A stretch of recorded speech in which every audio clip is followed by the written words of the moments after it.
It is Sunday, January 23rd, 2022, and we are live.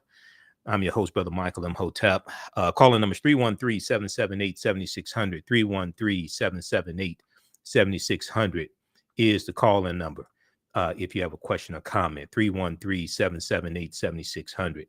So, we're on basically every day, and I was on Roland Martin Unfiltered on Friday also. So we had a great show on Roland Martin Unfiltered also. So I'm going to share an excerpt of what happened on Roland's show as well. But last Sunday here on the show, I told you that I was going to speak at Davis and Elkins College in West Virginia for Dr. King Day.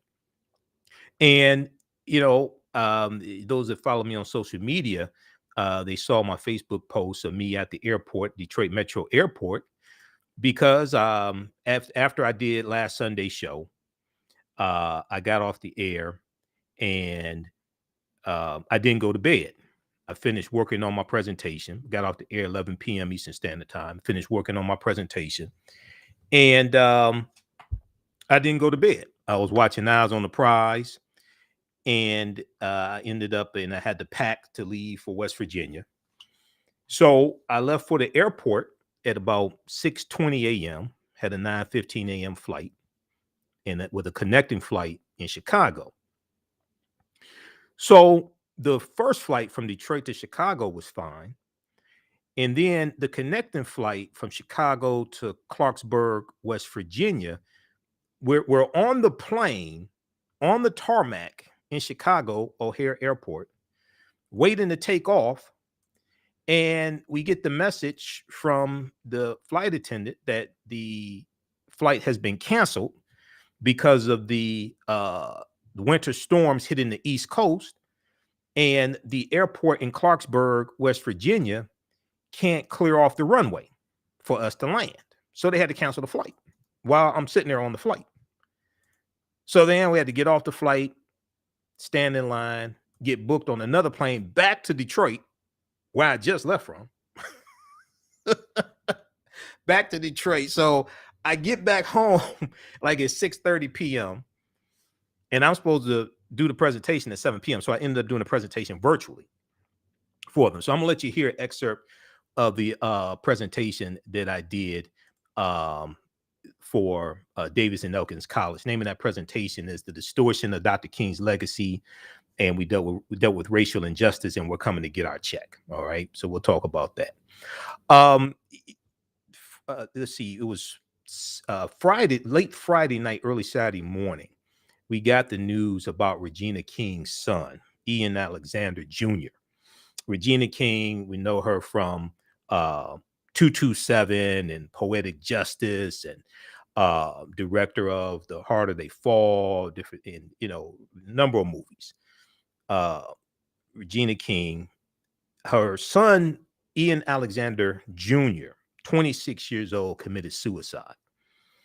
So we'll talk a little bit about this. I posted an article from people.com, People Magazine, about this, and it got over 11,000 likes, I think, something like that, something crazy, on our Facebook fan page, The African History Network.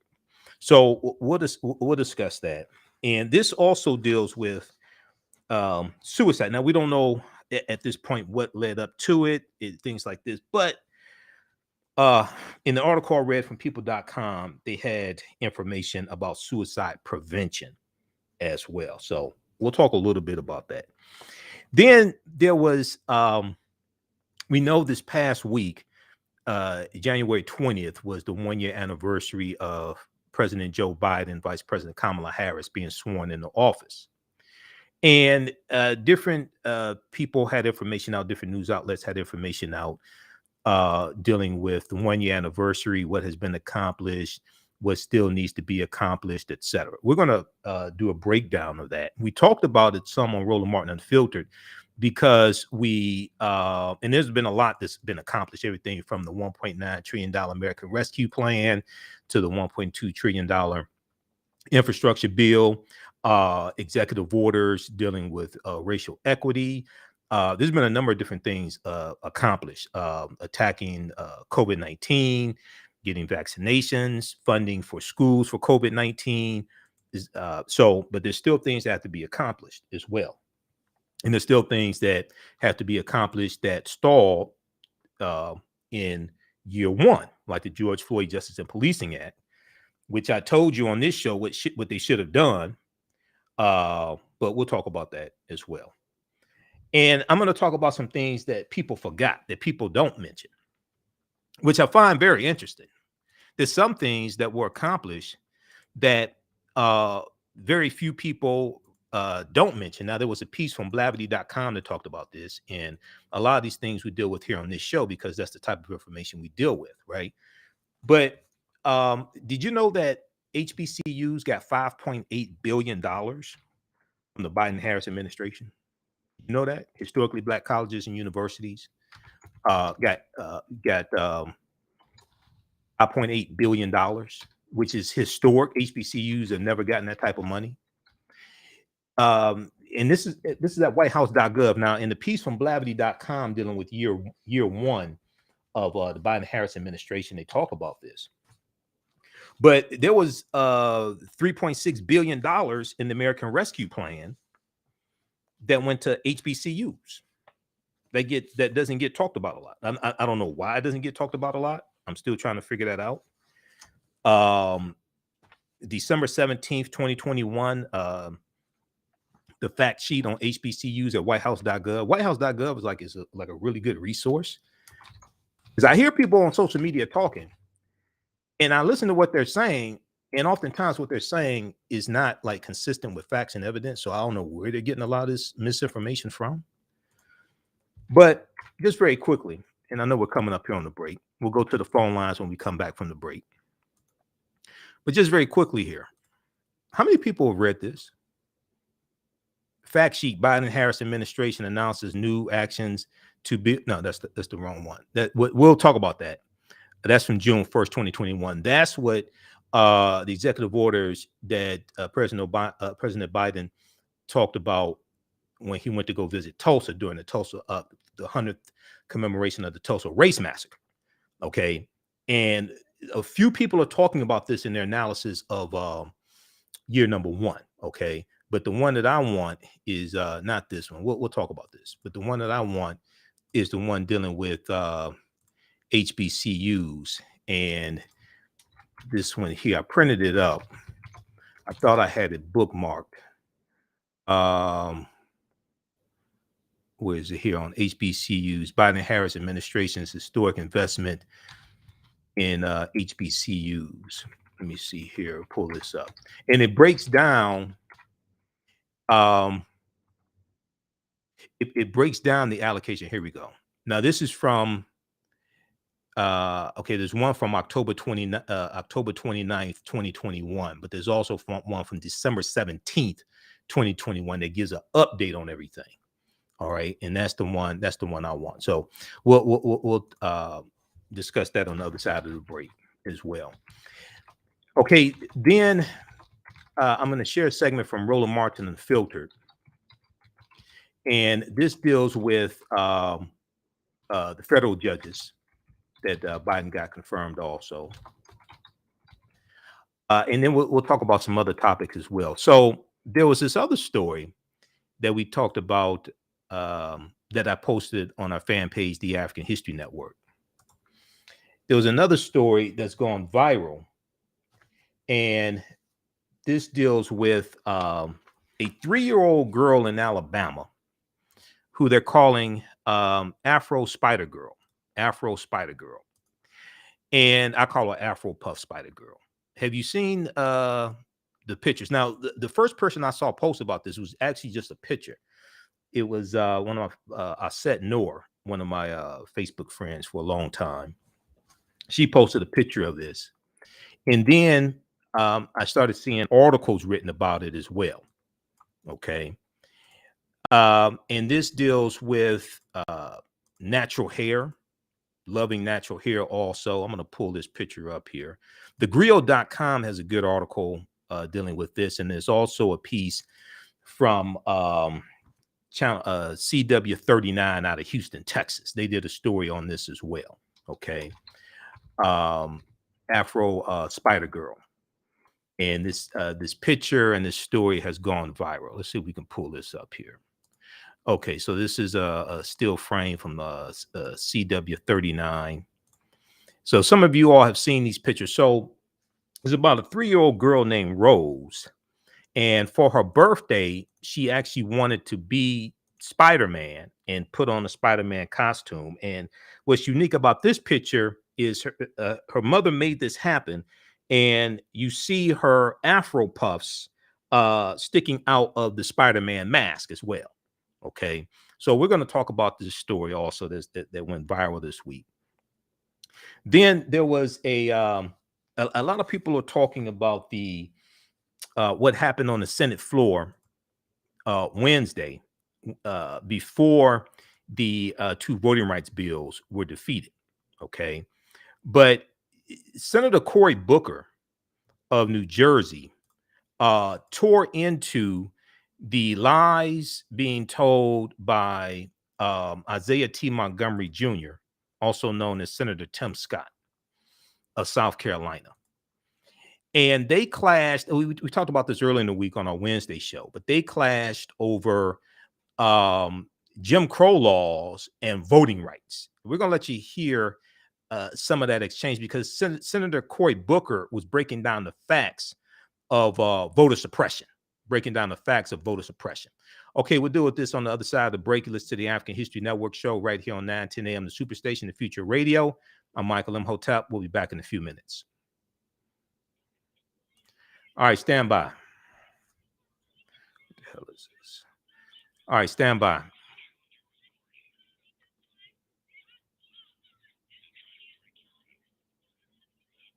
Back from break in 4 minutes.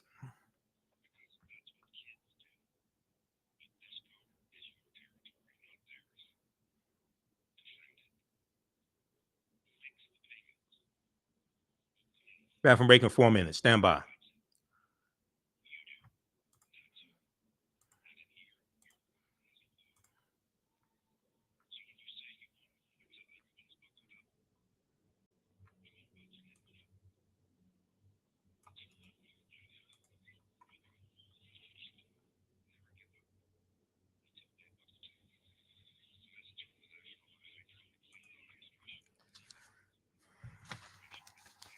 Stand by, everybody. How's everybody doing? Share this broadcast on your social media platforms. Invite your friends to tune in also.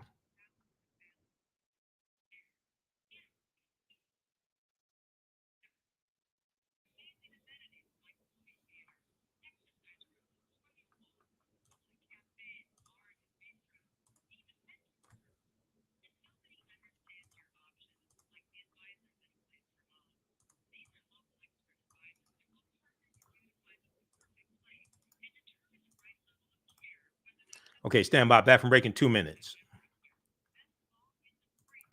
Okay, this should be broadcasting on Facebook. There was an error when I was trying to broadcast. Okay, now it's broadcasting on Facebook because it wasn't coming up.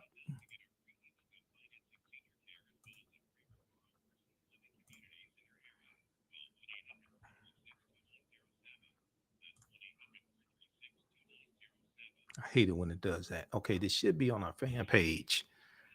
Back from break in 1 minute. Damn, it's not broadcasting on our fan. I don't know what happened. God damn it.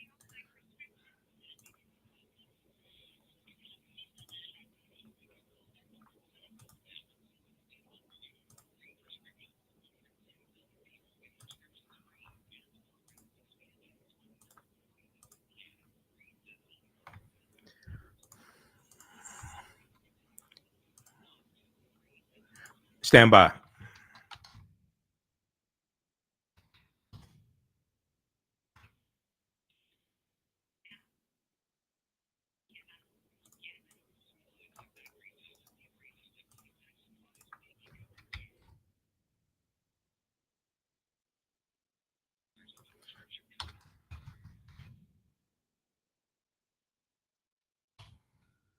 Welcome back to the African History Network show right here on 910 a.m. the Superstation, the Future Radio. I'm your host, Brother Michael Imhotep. It is Sunday, January 23rd, 2022, and we are live. All right. Calling numbers 313-778-7600. 313-778-7600 is the call-in number if you have a question or comment. And then also, if you want me to do a presentation for your group organization, because people are starting to request now, if you want me to do a presentation for your group organization, email me at AHNshow@AfricanHistoryNetwork.com, AHNshow, SHOW, at AfricanHistoryNetwork.com, and we can make that happen. All right, let's go. We'll talk about Regina King. We'll talk about these other stories. We'll talk about Lucia Harris as well. I talked about Lucia Harris earlier in the week. Lucia Harris was the only woman ever drafted by the NBA. The only woman ever drafted by the NBA. She just passed away this past week at age 66. Okay. And it's a fantastic story. There's a new documentary out about her as well. Lucia Harris. All right, let's go to the phone lines quickly here. Let's go to Chad, line 1. Chad, welcome to the African History Network show. Tell us where you're calling from. Mr. Hotep. Hi, how you doing, sir? Hey, how you doing, Chad? I'm okay. I commend you on an excellent work. Oh, thank you. Thank you, man. Really, this ain't easy, brother. This ain't easy. But Hey, Chad, you're breaking up a little bit. I don't make. Chad, you're breaking up. Oh, okay, Can we, Jaden, can we get Chad's line straightened out? And is that better? Okay, that's a little better. Yeah, that's better. Go ahead. Oh, yes, sir. I want to know what's up with Mitch McConnell making the statement, which we all know he made, about African-Americans voting like regular Americans. He's implying that we are Americans, but I'm not surprised because there's pictures of him online taking, pictures with someone with a Confederate flag behind him. Right. And I'm just, flabbergasted why there's an outcry to get him to step down from saying that. I mean, if it were Obama or, we'll forget, black politician, you know what I mean? Right. It would be over, but they gave him chance to clear it up. You know how they do. It's crazy. Well. He backtracked, but here's the thing, Mitch. You can't get Mitch McConnell to step down. Mitch McConnell is not going anywhere. There has been outcry about it. You can do. Mitch McConnell is not going to step down. Now, what should happen is economic pressure needs to be put on corporations that put Mitch McConnell in office in the first place. But McConnell's not going to step down from that. Okay, just so people understand. If McConnell didn't step down from changing his change, keep in mind. Okay, when Amy Coney Barrett was pushed through to be Supreme Court Justice, okay, this was like 8 or 9 days before the 2020 presidential election. Mitch McConnell changed his previous stance from not being able to push through a Supreme Court nominee in the same year of an election. He changed that because, see, that's what he said when President Obama nominated Merrick Garland. Okay, he changed it when Trump was in office, and it's like 9 days before the presidential election. Okay, or something like that, right about that. And what he said was, he said it's okay if it's in the year of an election, but the Senate is in control of the same party that the president is of in the White House, meaning that Republicans were in control of the Senate and Republicans were in control of the White House. So he said it's okay. That's not the argument that he made when he blocked Merrick Garland that was nominated by President Barack Obama because in 2016, because Republicans were in control of the Senate in 2016 and Obama, the Democrat, was in the White House. So McConnell is not going to go anywhere. What has to happen is that we got to make sure in 2022 you expand how many Democrats are in the Senate to nullify McConnell's power in the Senate, because a 50-50 slim majority in the Senate is not the same as a 60-40 majority or 55-45 majority. Okay, but so for those that don't know what you're referring to, and I posted about this on Facebook. I wasn't really going to talk about it a lot, but since you brought it up, Okay, so now McConnell says it's hurtful what people are saying about him now. So there's this piece from Forbes.com, and I'm trying to pull this up here. This is piece from Forbes.com, and it says, let's see here. Let's see if we can pull this up. McConnell says comment suggesting Black voters aren't Americans was accidental. Okay, comment suggesting Black voters were not Americans are accidental. Senate Majority Leader Mitch McConnell on Friday defended himself over comments that seem to suggest that Black voters are not Americans following massive social media backlash. The senator claims is not warranted since he quote unquote misspoke. Now, if you go and watch what he said, he took his time with what he said. It wasn't like he was speaking quickly and it talked off the cuff. No, he took his time with what he said. All right. I want to pull this article up here. Yeah, he took his time with it. Okay, hold on just a second. Let me pull this up here from Forbes.com. And let me change this title here. Okay, so let's go back to this just a second here. All right. So now McConnell flips it around and he plays victim. Just like Donald Trump used to play victim when Donald Trump would stick his foot in his mouth. Go ahead. Yeah. Now, as usual, that's just as bad as the Kirsten Sinema. You heard about her shaking hands with Republicans after her vote and stuff, too. It's just amazing how, that's another horse of a different color, probably another talk show, but you probably heard about that, too. I saw it. Well, so on the Senate floor. The Democratic Party did. Okay, go ahead, say that again. No, I heard that the Democratic Party, I heard fragments of it. They did, I don't know if they disciplined her. They censured her in Arizona. The Democratic Party in Arizona censured her. Republicans. After censured her, right. Yeah, after she voted not to change the filibuster rule in the Senate. Because she voted for the voting rights bills. Just so people understand. Both Manchin and Sinema voted for the voting rights bills, but they voted against changing the filibuster rule in the Senate, which was the second vote. All right. Okay. So now she's been censured by the Arizona Democratic Party and also Emily's List, which is a big Democratic organization, women's Democratic organization. They have withdrawn support of her and they're chastising her as well. But very quickly here, because we're coming up on another break. If we look at this piece here from Forbes.com, it's hurtful, McConnell says, comment suggesting Black voters aren't Americans was accidental. Okay, so he says he's misspoke. Now, at a press briefing on Wednesday, this past Wednesday, the same day that the vote failed in the Senate, and everybody needs to keep in mind, all 50 Republicans voted against these two voting rights bills. But this is after 16 Republicans who are currently in the Senate, including Mitch McConnell, back in 2006, voted to renew the Voting Rights Act. All right. So it's important for people to understand this.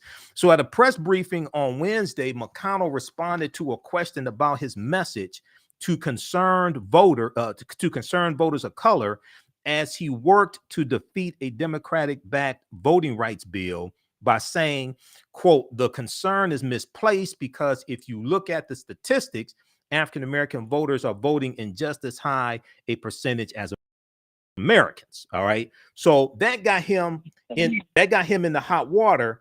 But this is after the debate that happened on the Senate floor between Senator Tim Scott of South Carolina and Senator Cory Booker of New Jersey. All right. Go ahead. I saw it. Yeah.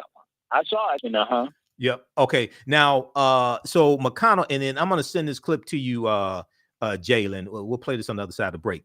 Now, at an infrastructure event in Kentucky on Friday, January 21st, McConnell said he inadvertently left out the word, quote unquote, all before Americans. So it would say all Americans. Okay. But now he said it on Wednesday, but you cleaned it up on Friday. All right. I don't understand. Now I don't understand. Now check this out, Chad. None of the he was surrounded by white people when he said it on Wednesday. None of the white people around you corrected you. None of the, do we still have Chad there? Okay, we lost it. Oh, hold on. I lost. Oh, I dropped the call. Stand by. Stand by. We dropped the call to Skype through Skype. All right. Hold on. Let me reconnect to the radio station. All right, stand by, everybody. This is live radio.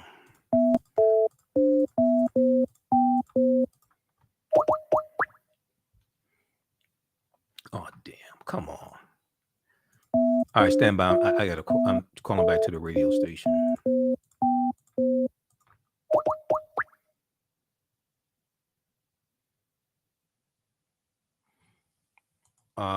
Okay. Why is this call failing?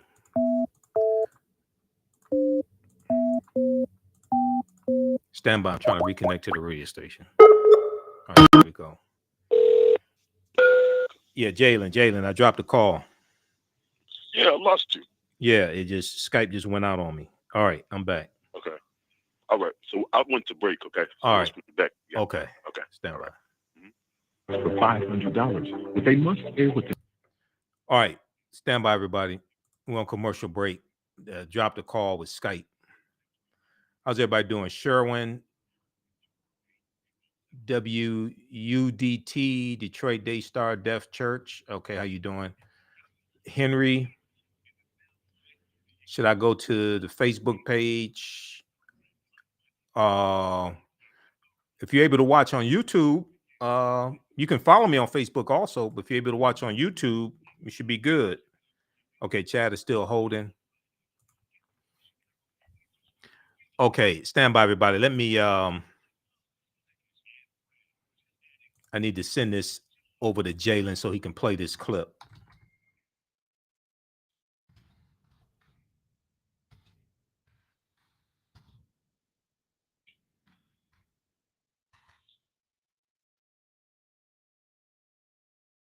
Okay, who still needs to register for the online courses I teach on Saturdays and Sundays? From the Civil War to the Civil Rights Movement and Black Power, 1865 to 1968, and Ancient Kemet, the Moors, and the Ma'afa, understanding the transatlantic slave trade, what they didn't teach you in school.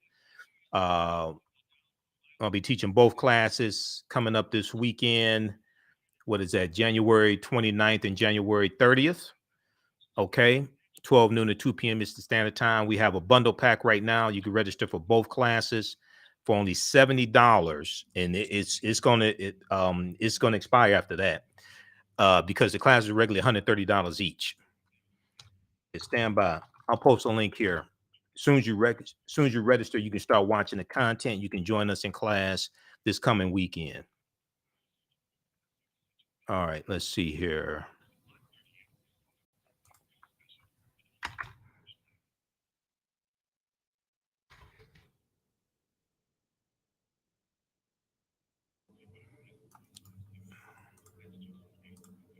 Stand by.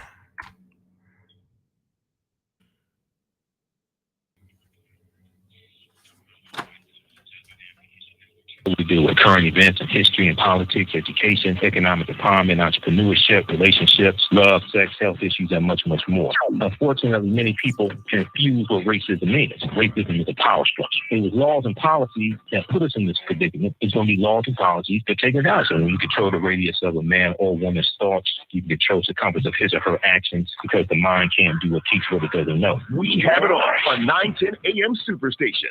The 910. Stand by, back from break in 1 minute.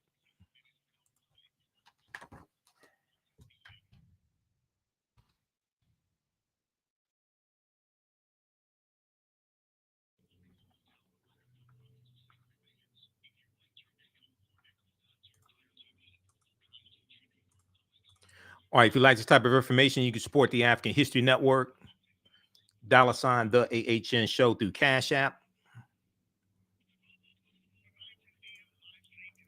and through PayPal, paypal.me/TheAHNShow. Stand by.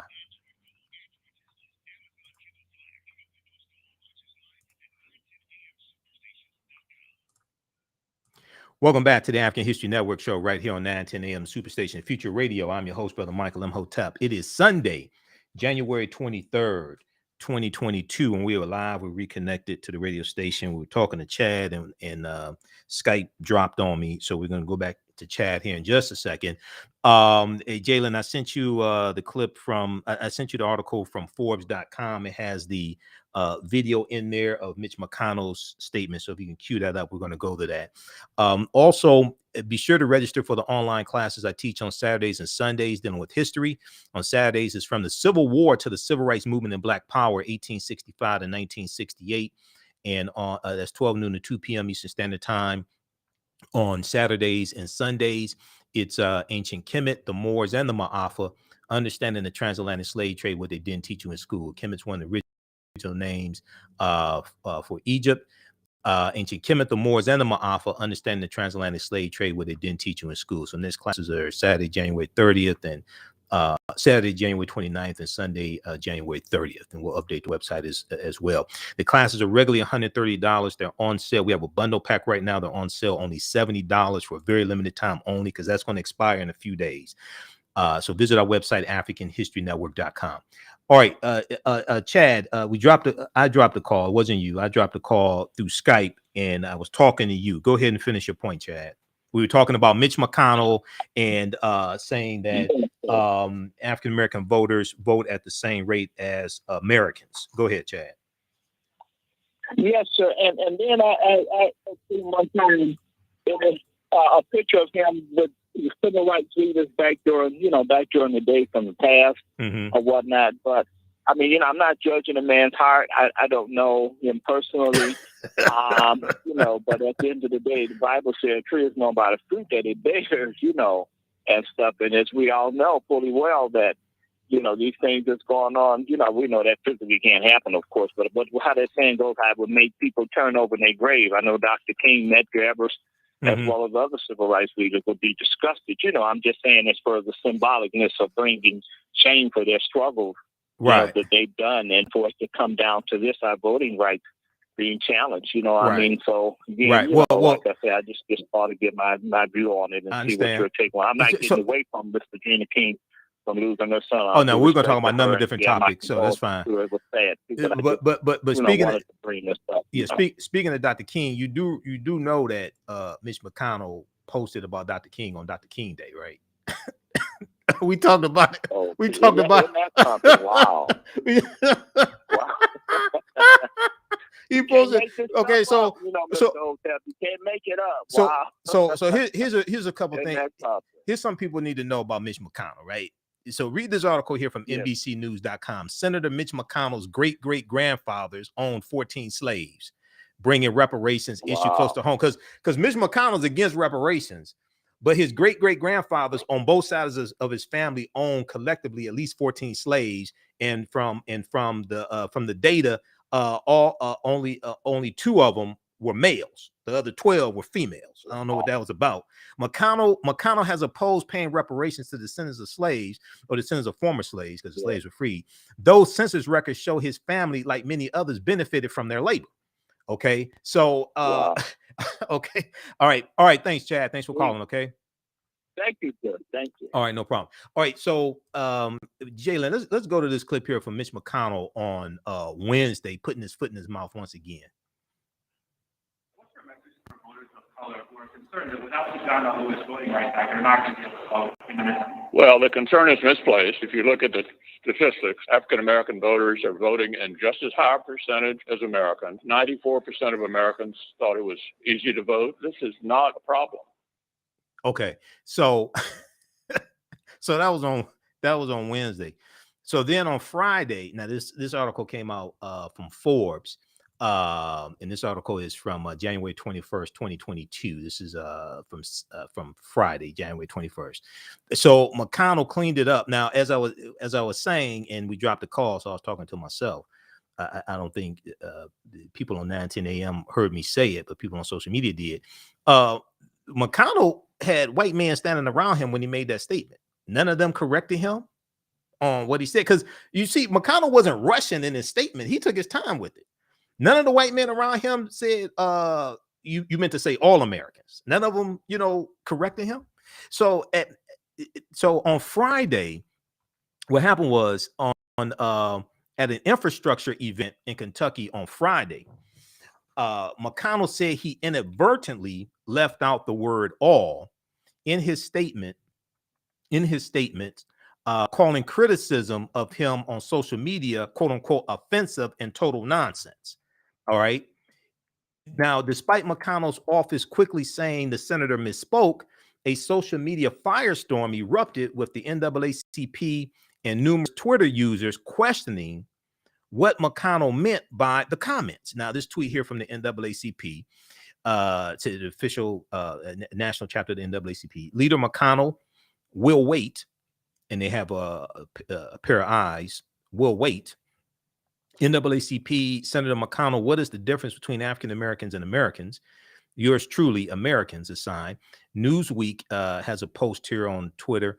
Senator Mitch McConnell has sparked backlash after he distinguished between African American voters and Americans at a press conference on Wednesday. And let's see. Okay, so we got that. So he received backlash. McConnell made the controversial statement ahead of a vote on a sweeping voting rights bill endorsed by Democrats. McConnell voted against the bills, by the way, which proposed setting national standards for early voting and allowing same-day voter registration across same-day voter registration across the country. Okay, so he made these statements before he voted against the voting rights bills, but after he posted about Dr. King on Dr. King Day. And I think we have that. I think we have that article up here. Yeah, we've got that. Well, I'll show you that one because we talked about this on our Tuesday show. Okay, McConnell bombarded with criticism over voting rights stance after posting Martin Luther King Day tribute. Okay. I told you they were going to do it. I knew they were going to do it because they do it every year. So same-day voter registration across the country, among other reforms. But Senate Republicans unanimously opposed the effort, arguing it amounted to federal overreach into election processes, which are run by the states. Now, Democrats ultimately failed to pass the legislation after Senators Joe Manchin, a Democrat from West Virginia, where I spoke. I spoke to a college in West Virginia on Monday for Dr. King Day, and Kirsten Sinema, Democrat from Arizona. Her name is spelled Kyrsten. I started spelling her name with 3 Ks. Okay, don't ask why. These two moderate Democrats broke party ranks and voted against changing the filibuster rules to drop a 60-vote threshold needed to end debate on the bill. Now, it is important to note, and we've dealt with this here on the show before. So read this full article here from Forbes.com. It's hurtful. McConnell says comment suggesting Black voters aren't Americans was accidental. Okay, but we don't have to go by what you say, Mitch. We can go by what you do.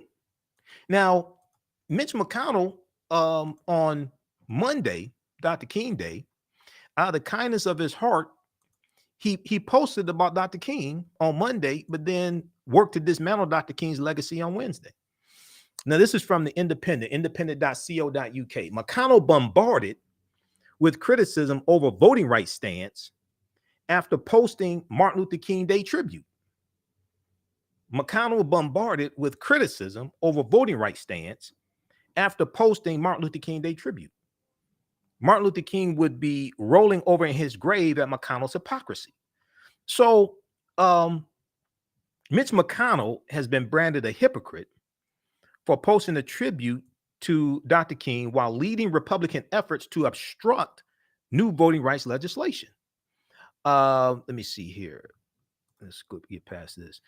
So McConnell posted on social media, nearly 60 years since the March on Washington, Dr. Martin Luther King Jr.'s message echoes as powerfully as it did that day. Mitch McConnell wrote on social media. His legacy inspires us to celebrate and keep building upon the remarkable progress our great nation has made toward becoming a more perfect union. But if you actually read his speech, Dr. King's speech that he delivered August 28th, 1963, at the Lincoln Memorial. The speech was originally called Normalcy Never Again. Then it was called A Canceled Check. Then later on, after he delivered it, it was called I Have a Dream.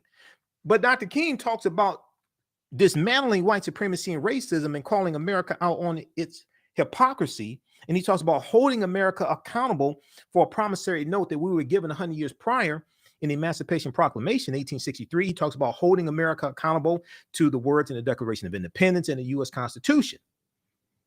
And he talks about fighting against segregation, racism, housing discrimination, police brutality, all this stuff,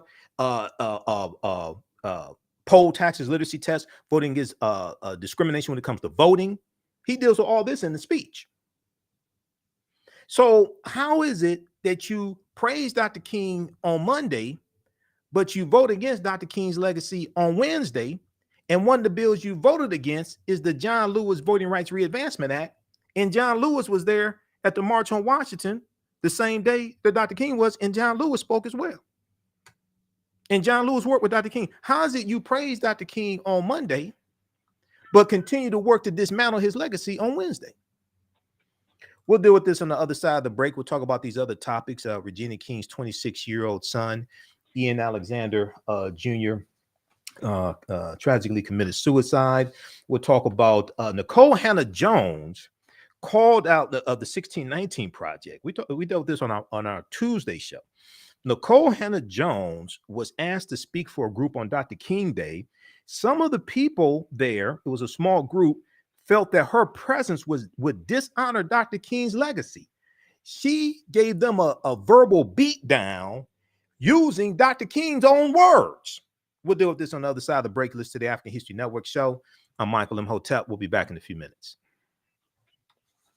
So you've decided to go to college. Stand by. That's cool. So pop quiz. Which is a better way to earn your degree? How's everybody doing? Share this broadcast on your social media platforms. Invite your friends to tune in. Stand by. We'll go back to the phone lines also.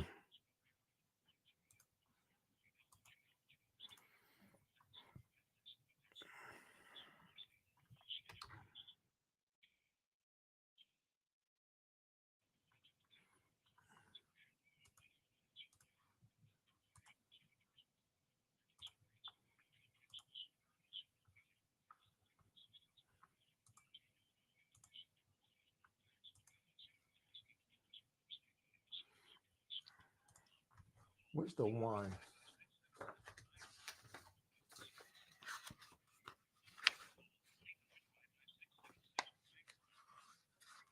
Stand by, everybody.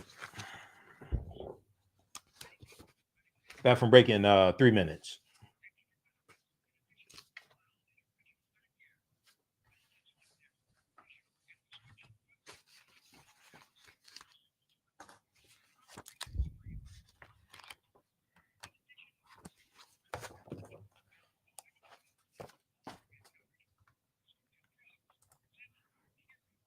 All right. If you like this type of information, you can support the African History Network, $ the AHN show through Cash App, $ the AHN show through Cash App, also through PayPal, paypal.me/the AHN show.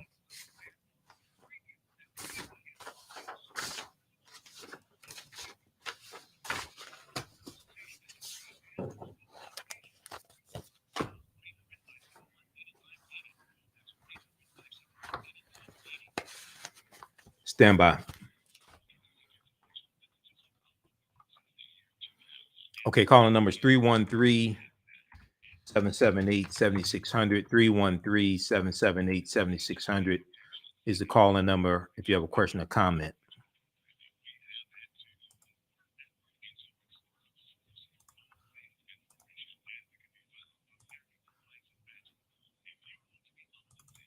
Back from break in 2 minutes.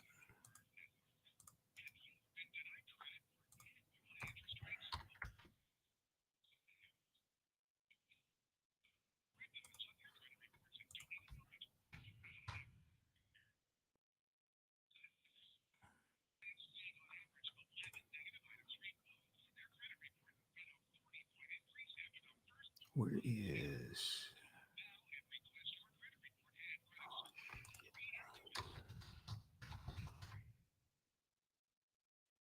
Welcome back to the African History Network show right here on 910 a.m. the Superstation, the Future Radio.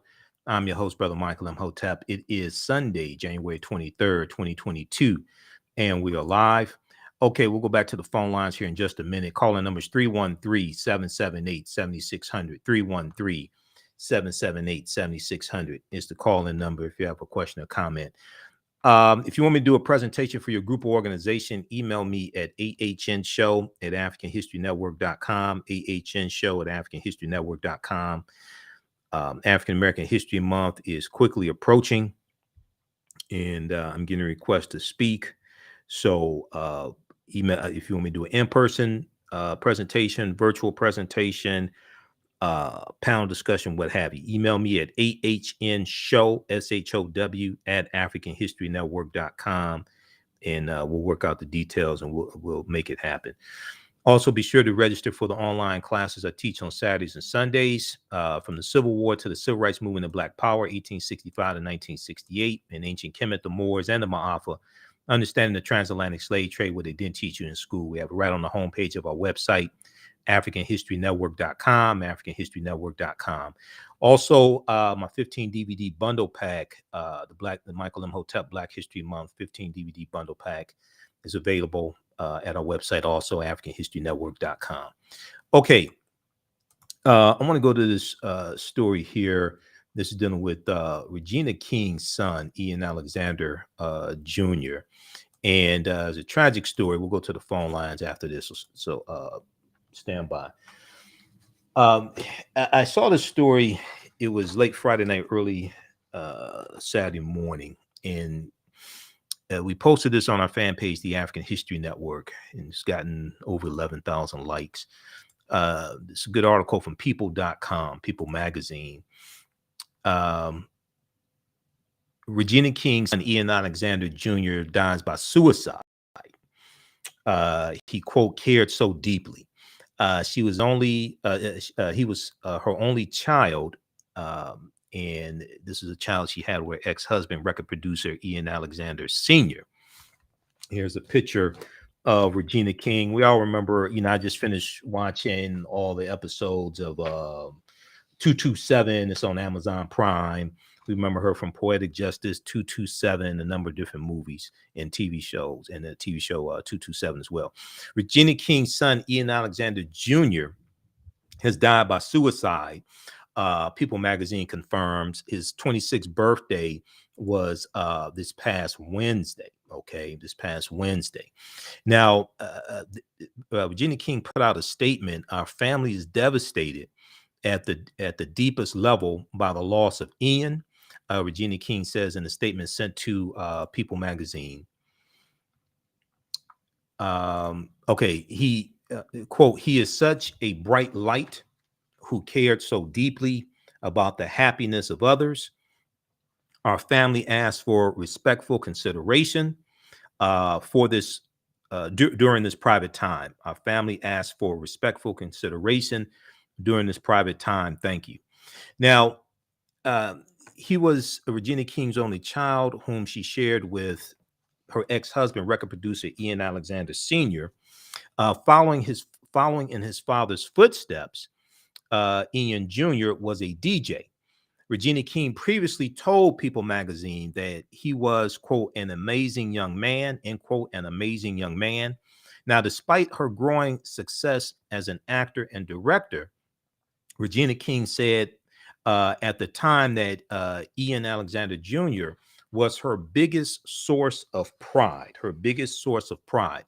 Now, after separating from Ian's father in 2007, after 9 years of marriage, Regina King admitted being a single parent was not always easy, but that nothing is stronger than her love for her son.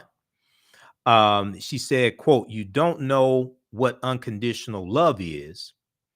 You may say you do, but if you don't have a child, you don't know what that is.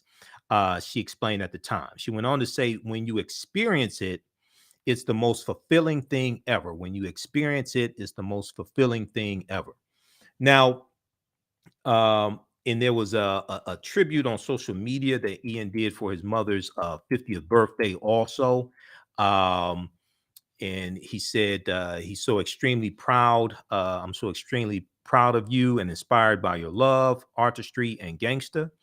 To be able to watch you take this lifetime by its neck and make it yours is something I will forever be grateful for. He went on to say, but to have you as my mother is the greatest gift I could ask for, to be all that you are while always having the tribute to be there, love and support me unconditionally is truly remarkable. Now, and he went on to say the whole Marvel universe doesn't have anything on you. You're the real superhero. Love you, mom. This day, every day, and every day, your day. Okay, why? Oh, your day. They also had matching tattoos, which read "unconditional love" in the Aramaic language as well.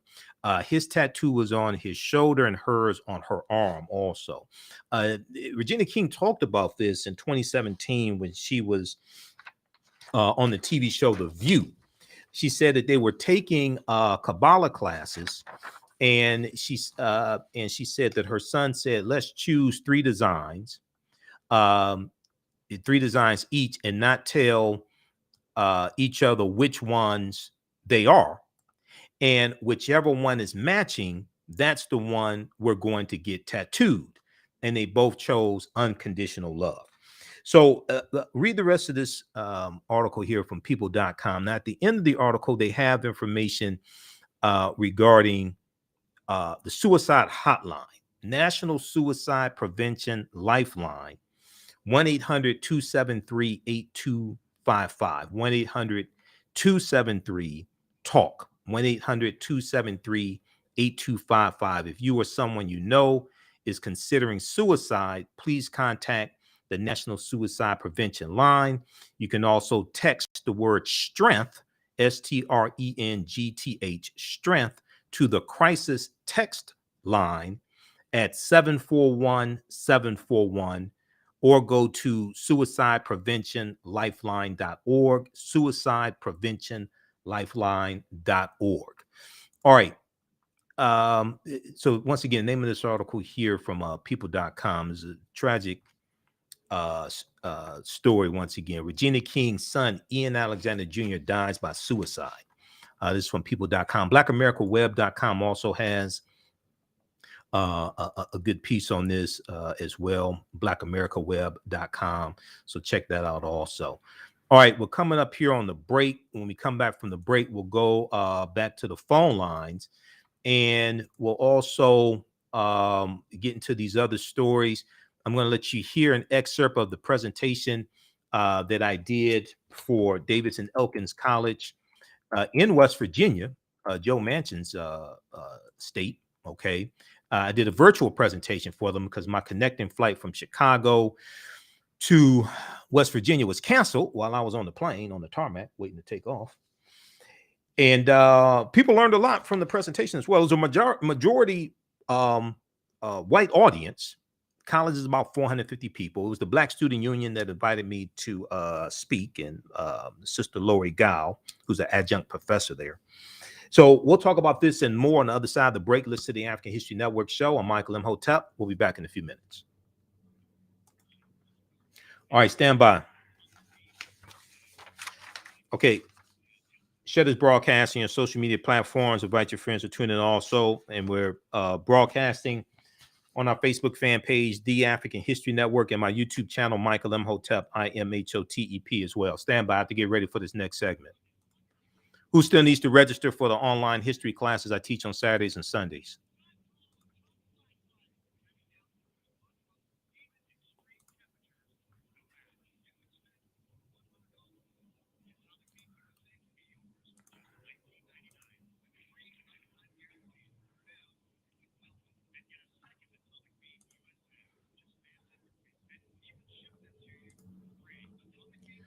All right. Damanu. Okay, how's everybody doing?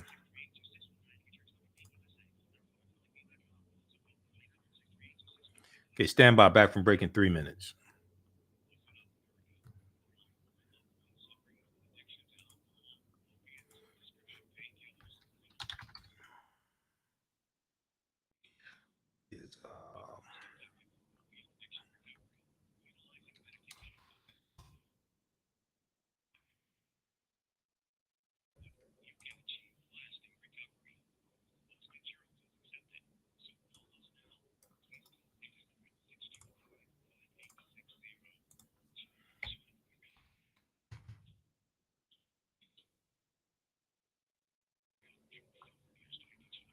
Stand by, back from break in 2 minutes.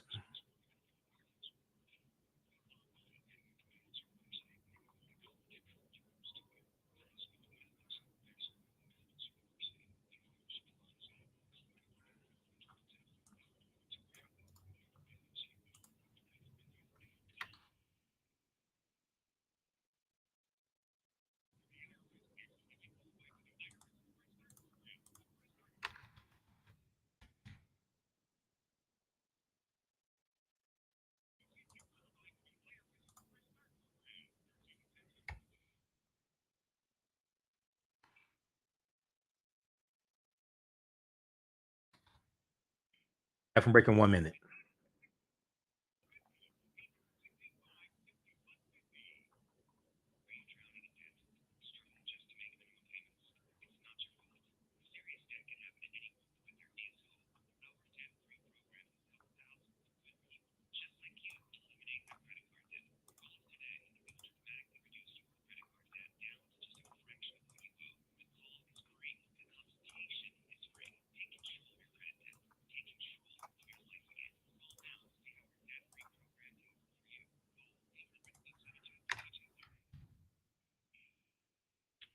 $9:10 a.m. Superstation, a division of Adele Media. I'm Brother Michael Imhotep. On the African History Network show, we deal with current events in history and politics, education, economic empowerment, entrepreneurship, relationships, love, sex, health issues, and much, much more. Unfortunately, many people confuse what racism is. Racism is a power structure. It was laws and policies that put us in this predicament. It's going to be laws and policies that take us out. So when you control the radius of a man or woman's thoughts, you control the compass of his or her actions, because the mind can't do or teach what it doesn't know. We have it all on 9:10 a.m. Superstation. The views and opinions expressed on any program are those of the producers and or the persons appearing on the program, and do not necessarily reflect the views and opinions of 9:10 a.m. Superstation or Adele Media. Welcome back to the African History Network show right here on 9:10 a.m. the Superstation Future Radio. I'm your host, Brother Michael Imhotep. It is Sunday, January 23rd, 2022, and we are live. Hope everybody's doing well. Calling numbers 313-778-7600, 313-778-7600 is the call-in number. If you have a question or comment, we'll go back to the phone lines here in just a minute. So right before the break, we were talking about the story and the reporting dealing with Regina King's 26-year-old son, Ian, who committed suicide. And I talked about the article from people.com, and I mentioned the one from blackamericaweb.com as well. The article from blackamericaweb.com, check that out also. Ian Alexander Jr., the son of actress director Regina King, has died. Okay, so read that one also from blackamericaweb.com. And oftentimes when you read these articles from African-American publications, you get different information. Okay, so check that out as well. All right, let's go back to the phone lines, and then I'm gonna let you hear an excerpt of the presentation that I did. I just sent you some more clips, Jaylen. I'm gonna let you hear an excerpt of the presentation that I did for Davis and Elkins College on Dr. King Day. Okay, so we don't have any callers. Okay, so the phone lines are open. 313-778-7600 is the call-in number if you have a question or comment. Okay, so if you were holding, you can call back and we'll get you in, hopefully. All right. So I want to go to this clip here, and here's the excerpt of the presentation I delivered for Davis and Elkins College on Dr. King Day, January 17, 2022. And also, January 17th was also the birth date of the greatest of all time, Muhammad Ali. Okay, and we know there was a secret friendship between Muhammad Ali and Dr. King, and we've talked about that here on the show a number of times. And I actually talked about it in my presentation as well. Let's go to this clip, Jalen. Plane. Okay, so I got off the air last night doing my radio show, 11 p.m. Eastern Standard Time, the African History Network show, and I continued to work on the presentation, and I watched my box set of Eyes on the Prize, back-to-back episodes. And then I got to the airport like 2 hours early this morning, and my connecting flight from Chicago to West Virginia was canceled because of the snowstorm there in West Virginia. They had to shut down the airport. They couldn't clear off the runway for us to land. So I had to fly standby. Luckily, I was able to get a flight back here to Detroit. So I want to thank Lori Gow and Brian Wagner and the Black Student Union and everybody at Davis and Elkins College. This presentation is a abbreviated presentation of a 2.5-hour lecture I've done dealing with Dr. King and his distorted legacy. This presentation is Dr. King's Distorted Legacy, Reckoning with Racial Injustice. We're coming to get our check. We're coming to get our check. Okay, so I know I let you know it never fails. Every Dr. King Day, and this is one of my pet peeves for people that know me, every Dr. King Day, they show in media, on the television, they show excerpts of Dr. King's speech, but not the most potent parts of his speech, especially his speech called A Canceled Check, which was renamed I Have a Dream, and his speech, I've Been to the Mountaintop. Because if you didn't know better, let me just ask a question. How many people have heard the entire speech, I've Been to the Mountaintop, April 3rd, 1968? How many people have heard the entire speech? Because if you just go by the television, you think the speech is like 2 minutes long. The speech is about 43 minutes long. I mean, can people raise their hand? I can see people here. Raise your hand if you've heard the entire I've Been to the Mountaintop speech, April 3rd, 1968. Raise your hand. Okay. I don't think a lot of hands are up. All right. So this right here, this first slide, we have a lot of history here. We have Dr. King and Adam Clayton Powell Jr. at a press conference in 1965. We have Dr. King meeting with Elijah Muhammad February 24th, 1966. A lot of people don't know this meeting took place. We have Dr. King March 26, 1964, his first and only meeting with Malcolm X. This is at the U.S. Senate debate for the Civil Rights Act of 1964. This is late in the same month that Malcolm officially separates from the Nation of Islam. Malcolm officially separates March 8, 1964. And they were trying to set up another meeting, but Malcolm is assassinated February 21st, 1965. When Dr. King is in jail in Selma, Alabama in early 1965, Malcolm goes to Selma and Malcolm meets with Coretta Scott King because Malcolm expressed his interest in working with the civil rights leaders. Okay. Here we have Dr. King and Coretta Scott King. And here we have this picture here of Rosa Parks and Dr. King. And this deals with the Montgomery bus boycott, which lasted 381 days. It started Monday morning, December 5th, 1955. It started as a one-day boycott, and it ended up lasting 381 days. Okay. All right. So what we'll do is this presentation is about 45 minutes or so, and then we'll open up for questions and answers. All right. So I'm Michael Imhotep, founder of the African History Network, host of the African History Network show. I'm a talk show host, researcher, lecturer, writer, and historian. Our motto is right knowledge corrects wrong behavior. We focus on educating, empowering, and inspiring people of African descent throughout the diaspora and around the world because right knowledge corrects wrong behavior. So there's a lot of talk about racial justice and racial injustice. Okay, so just to deal with a working framework here, racial justice is the systematic fair treatment of people of all races that results in equitable opportunities and outcomes for everyone. All people are able to achieve their full potential in life, regardless of race, ethnicity, or the community in which they live. Okay, and this comes from a piece called Equity versus Equality and Other Racial Justice Definitions by the Annie E. Casey Foundation. Now, that's not the only source that we can look at, but it's a good source to look at.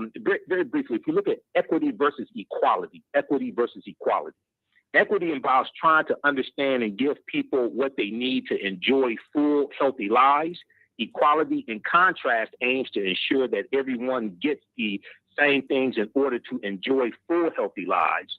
Like equity, equality aims to promote fairness and justice, but it can only work if everyone starts from the same place and needs the same things. When you study Dr. King's life, and Dr. King wrote 5 books as well, and his most important book, I think, is his last book, Where Do We Go From Here? Chaos to Community.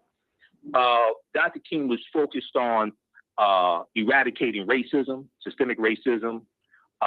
He was anti-war, anti-poverty, anti-racist, okay? And a total restructuring of society to have a fair and just society, but also holding America accountable to what they put on paper, what they put in the Declaration of Independence and the U.S. Constitution. And this is what he lays out in his speech, which was originally called Normalcy Never Again. Then it was called A Canceled Check. Then it was called I Have a Dream, because the speech wasn't about a dream. All right. Now, Brian, do I sound okay? I'm getting some feedback, some wind. So as long as I sound okay, that's fine. Okay, good. Now, anytime I speak, I know I may say some things that are outside the circumference of some people's awareness. Just because you never heard them before, disagree with them, or don't like them does not mean that they are not true. It just means that you have to do some research to understand what I'm talking about, okay? So just because someone knows everything that they know about what they know does not mean they know everything there is to know about what they know. There's still things that exist outside the circumference of their own awareness. So I try to provide documentation, evidence, sources for you to research this yourself. As I tell people, you don't have to believe a word that I say. Proper documentation ends all conversation. All right. So we'll talk some about a canceled check. I Have a Dream. We'll talk a little bit about that. How many people knew that Dr. King had a secret friendship with Muhammad Ali? How many people knew about this? There's a famous interview that the Associated Press did March 30th, 1967, right after Dr. King and Muhammad Ali have a meeting, and they talk about their opposition to the Vietnam War. They talk about the fact that two famous African-American leaders like this should be able to meet and the world not be shook up. Okay, Muhammad Ali said if Kennedy could meet with Nikita Khrushchev, the head of the Soviet Union, he said two men like he and Dr. King should be able to meet. And Muhammad Ali was a minister in the Nation of Islam. Dr. King is a Baptist minister. So the way it's positioned is that, they're not supposed to talk to one another, things like this. Well, not the case. They have a secret friendship. All right. Biography.com has an article about this, the secret friendship that Dr. King and Muhammad Ali had. All right. Now, if we look here at, and I've heard excerpts of the speech today and things like this, and they don't deal with like the most important parts of the speech in the canceled check, or what's renamed I Have a Dream. Now, Clarence B. Jones was one of Dr. King's speechwriters. He was a close friend and one of Dr. King's attorneys. There's an article for the Washington Post from January 16, 2011 called On Martin Luther King Day, Remembering the First Draft of I Have a Dream, because the phrase I have a dream didn't even appear in the drafts of the speech. The speech wasn't about a dream. The speech was about dismantling white supremacy and racism and holding America accountable for a promissory note, a promise they gave us in 1863 and in the Declaration of Independence and in the U.S. Constitution, and calling America out on its hypocrisy and holding America accountable for what they put on paper. That's what the speech is about. In the original draft, now here's an excerpt of the article. And all this is thoroughly documented. You can go research yourself. You don't have to believe a word that I say. You can research this yourself. In the original draft of the speech, the phrase I have a dream did not appear. Normalcy Never Again was the original name of the speech. Then it was changed to A Canceled Check. The foundation of the speech was the idea of African Americans marching to Washington, demanding to redeem a promissory note or check for justice. This was an analogy. that Dr. King used. And Dr. King was the last speaker. We know that the March on Washington was a dream for decades of A. Philip Randolph, who was the president of the Brotherhood of Sleeping Car Porters, and he was going to have a march in 1931. He was going to have a march in 1941, okay, and he was going to have a march and put 100,000 African Americans marching on Washington to embarrass President Franklin Delano Roosevelt. This is before the U.S. This is June 1941, before the U.S. got involved in actually fighting in World War II. This is before December 7th, 1941, when Pearl Harbor was attacked. The reason why A. Philip Randolph was going to have this march on Washington in 1941 was because he and others wanted the Department of Defense jobs desegregated, okay, so African Americans could get those jobs. Well, the day before the march was supposed to take place, President Roosevelt signs Executive Order 8802, which desegregates the Department of Defense jobs, okay? So then, because this is what A. Philip Randolph wanted. So then A. Philip Randolph called off the march.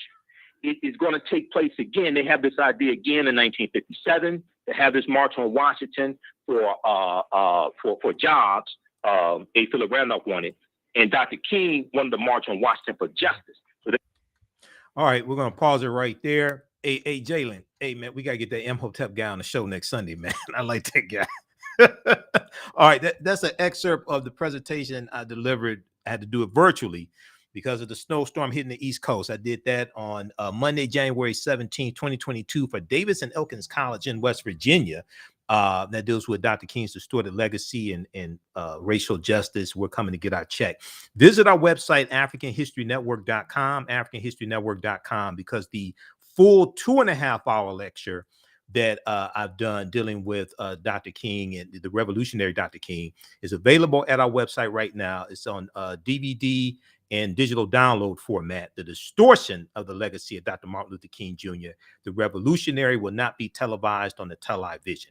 That's available right now on AfricanHistoryNetwork.com. We'll be back in a few minutes. Stand by.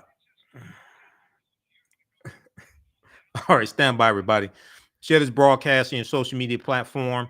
Now, when we come back, I want to talk about Nikole Hannah-Jones. And because Nikole Hannah-Jones dropped a hammer on some people who said that her presence at a Dr. King Day celebration and her speaking at a Dr. King Day celebration would dishonor Dr. King and dishonor his legacy. They never studied Dr. King. They never read any of his books, anything like that. Okay, we'll deal with this on the other side of the break. Stand by. And then we'll get into I want you to hear some of what happened on the Senate floor on Wednesday when during the debates over the Voting Rights Acts. And then also we're going to talk about Joe Biden's first year in office. And we'll talk about a lot of things that are not really being talked about. There were a lot of successes. And we're going to shed some light on that also. Stand by.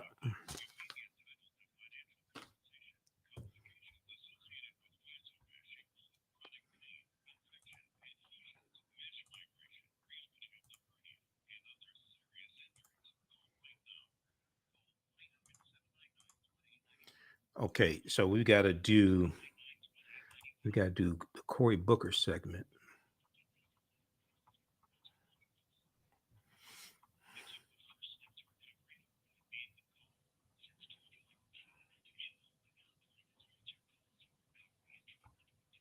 Back from break in 3 minutes. Stand by.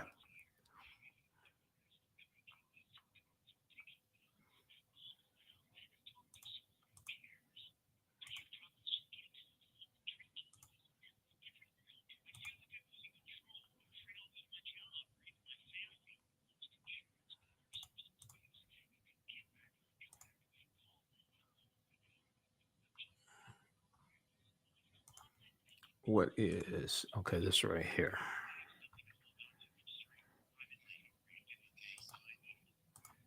Stand by.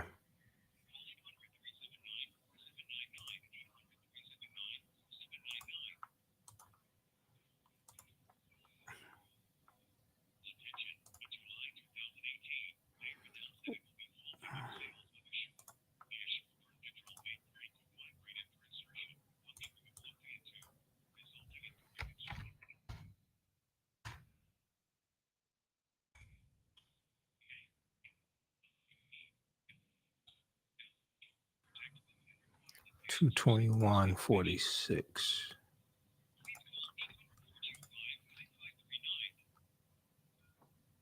Welcome back to the African History Network show right here on 910 AM, the Superstation. Future Radio. I'm your host, Brother Michael Imhotep. It is Sunday, January 23rd, 2022, and we are live. Calling numbers 313-778-7600. 313-778-7600 is the calling number if you have a question or comment. So right before the break, I was sharing an excerpt of the presentation that I did for Davis and Elkins College in West Virginia on Dr. King Day, the Black Student Union out there, and Professor Lori Gow asked me to speak at their Dr. King Day celebration. And the name of the presentation was Dr. King's Distorted Legacy, A Reckoning with Racial Injustice. We're coming to get our check. All right. So we'll play another excerpt of that on our show next Sunday. Now, this past Monday, Nikole on Dr. King Day, Nikole Hannah-Jones of the 1619 Project did a tweet. She posted on social media. She posted on a Twitter page. And we talked about this on our Tuesday show. She was asked to speak at a Dr. King Day celebration. And there was a group. Now, she didn't tell who asked her to speak. She didn't talk about the institution or the organization or what have you. But there was a group of people, a small group of people, who objected to her speaking there. And they said that her presence would dishonor Dr. King's legacy and dishonor Dr. King. Now, it's obvious that these people who said that have never studied Dr. King. Okay, they're dealing with the Santa Clausification of Dr. King, what Dr. Cornel West calls the Santa Clausification of Dr. King. Okay, Dr. King gets reduced to this lovable, sweet old man that everybody loves. But when he was assassinated, he was the most hated man in America. So there was a good piece from Huffington Post that broke down what Nikole Hannah-Jones said. So I want to look at this briefly here. We talked about this on our Tuesday show, but I want to go through and look at this briefly. Now, what she did was she responded back to these people, and she didn't say who they were. I'd like to know who these people were. She responded back to them, but what was clever is that she used quotes from Dr. King to respond back to them and show them that they didn't understand Dr. King and his legacy. Okay. Let's look at this here. So let me flip back over to this. All right. The 1619 Project author read excerpts from King's speeches without telling anyone that she was doing so, leading the audience to think Dr. King's words were her own, leading the audience to think that Dr. King's words were her own. And she showed that they didn't, the people who were objecting to her being there, really didn't understand Dr. King in the first place. Okay, so there's, let me close that out. All right.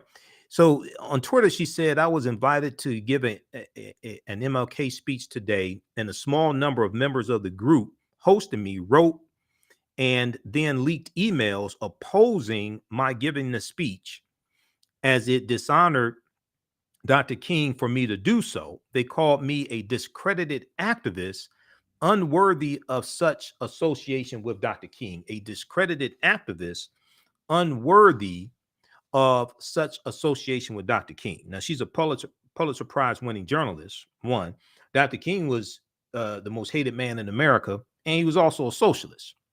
I'm not sure if these people like really study Dr. King. And he was calling for the dismantling of white supremacy and racism and redistribution of wealth.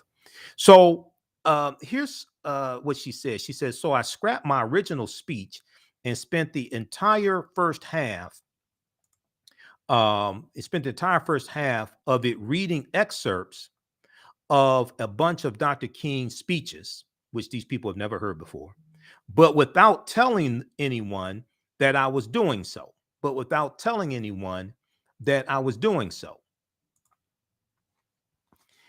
leading the audience to think that Dr. King's words were mine, and woo child, it was amazing, she went on to say. Okay, now, first she said that she talked about 1619, and Dr. King talked about 1619 as well, and he deals with this in Where Do We Go From Here? Chaos or Community. Okay. She said, here is some of what she said, what I said. It was in the year 1619 that the first black slave was brought to the shores of this nation. They were brought here from the soils of Africa, and unlike the Pilgrim Fathers who landed here at Plymouth a year later, 1620, they were brought here against their will. Okay, these are Dr. King's words. Oh, hold on. We got disconnected. Hold on just a second. Stand by. We got disconnected from the radio station. Stand by.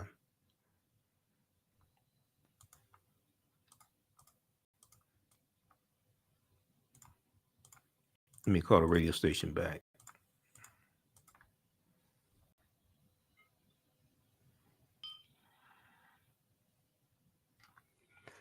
Yeah. Yeah, it's me. We got disconnected.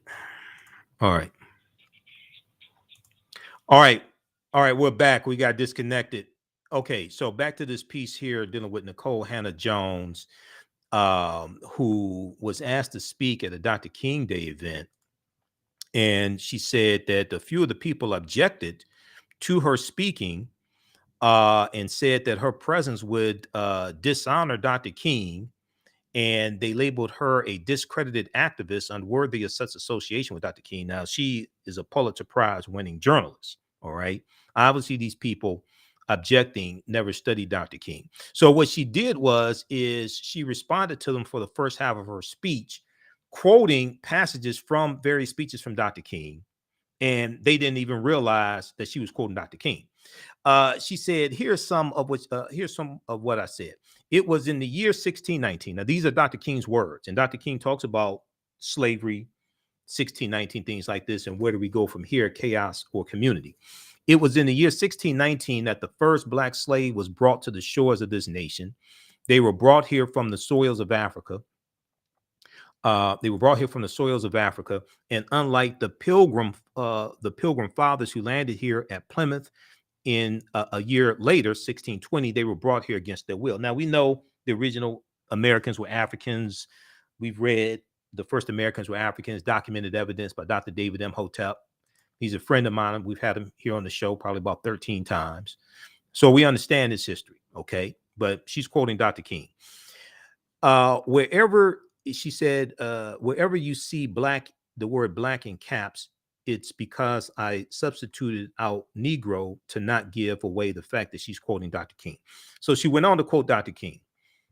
For more than 200 years, Africa was raped and plundered, a native kingdom disorganized, the people and rulers demoralized, and throughout slavery, the black slaves were treated in a very inhuman form. White Americans must recognize that justice for black people cannot be achieved without radical changes in the structure of our society. White Americans, she's quoting Dr. King, white Americans must recognize that justice for black people cannot be achieved without radical changes in the structure of our society. The evils of capitalism are as real as the evils of militarism and racism, because he was fighting the three evils: militarism, racism, and poverty. Now, some people want to reduce Dr. King down to holding hands with white people and little black children holding hands with little white children and things like this. Nikole Hannah-Jones went on to quote Dr. King, quote, "The problems of racial injustice and economic injustice cannot be solved without a radical redistribution of political and economic power. A nation that continues year after year to spend more money on military defense than on programs of social uplift is approaching spiritual death." is approaching spiritual death. This is Dr. King. The crowning achievement in hypocrisy must go to those staunch Republicans and Democrats of the Midwest and West who were given land by our government when they came here as immigrants from Europe. The Homestead Act of 1862 that gave about 270 million acres of land from 1862 through about 1988.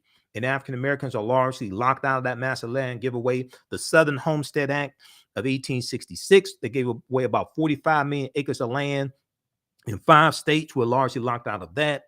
The Dawes Allotment Act of 1887 that redistributed 138 million acres of land. And the majority of that was supposed to go to African Americans, Native Americans, Black Indians, things like this. White people got 2/3 of that land. Okay, this is what Dr. King is talking about. When they came here as immigrants from Europe, they were given education through the land grant colleges. They were given education through the land grant colleges. These are the same people that now say to Black people whose ancestors were brought to this country in chains and who were emancipated in 1863 without being given land to cultivate or bread to eat, that they must pull themselves up by their own bootstraps. Now, we played that clip of Dr. King here. It was about January 1968, where he talked about this. We played that here on the show before. Okay, read the rest of this article here from HuffingtonPost.com. Nikole Hannah-Jones gives 1619 Project critics the MLK tribute they deserve. This is from January 17th, 2022. You listen to the African History Network show right here on 910 a.m. Superstation Future Radio. I'm Michael Imhotep. We'll be back in a few minutes. Stand by. Okay, back from break in 4 minutes. How's everybody doing? All right, if you like this type of information, you can support the African History Network, $, the AHN show through Cash App, $, the AHN show through Cash App, also, and then also through PayPal, paypal.me/the AHN show.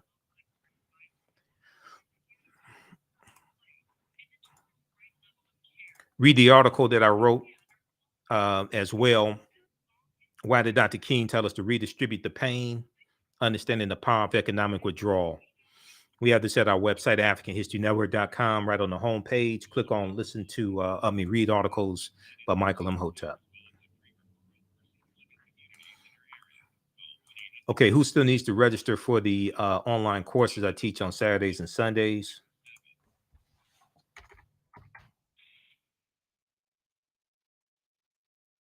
From the Civil War to the Civil Rights Movement and Black Power, 1865 to 1968.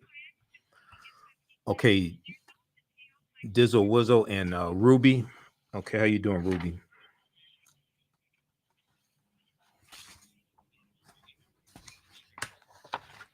Okay, we got to talk about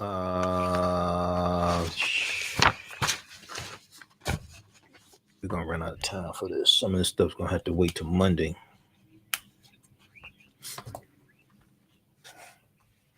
Do we have we've got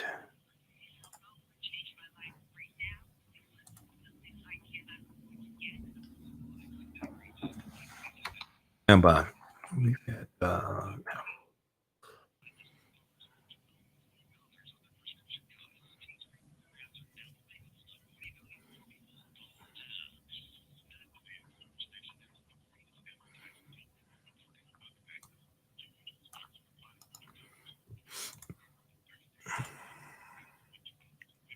stand by.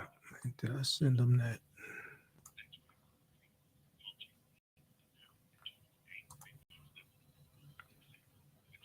Check distortion.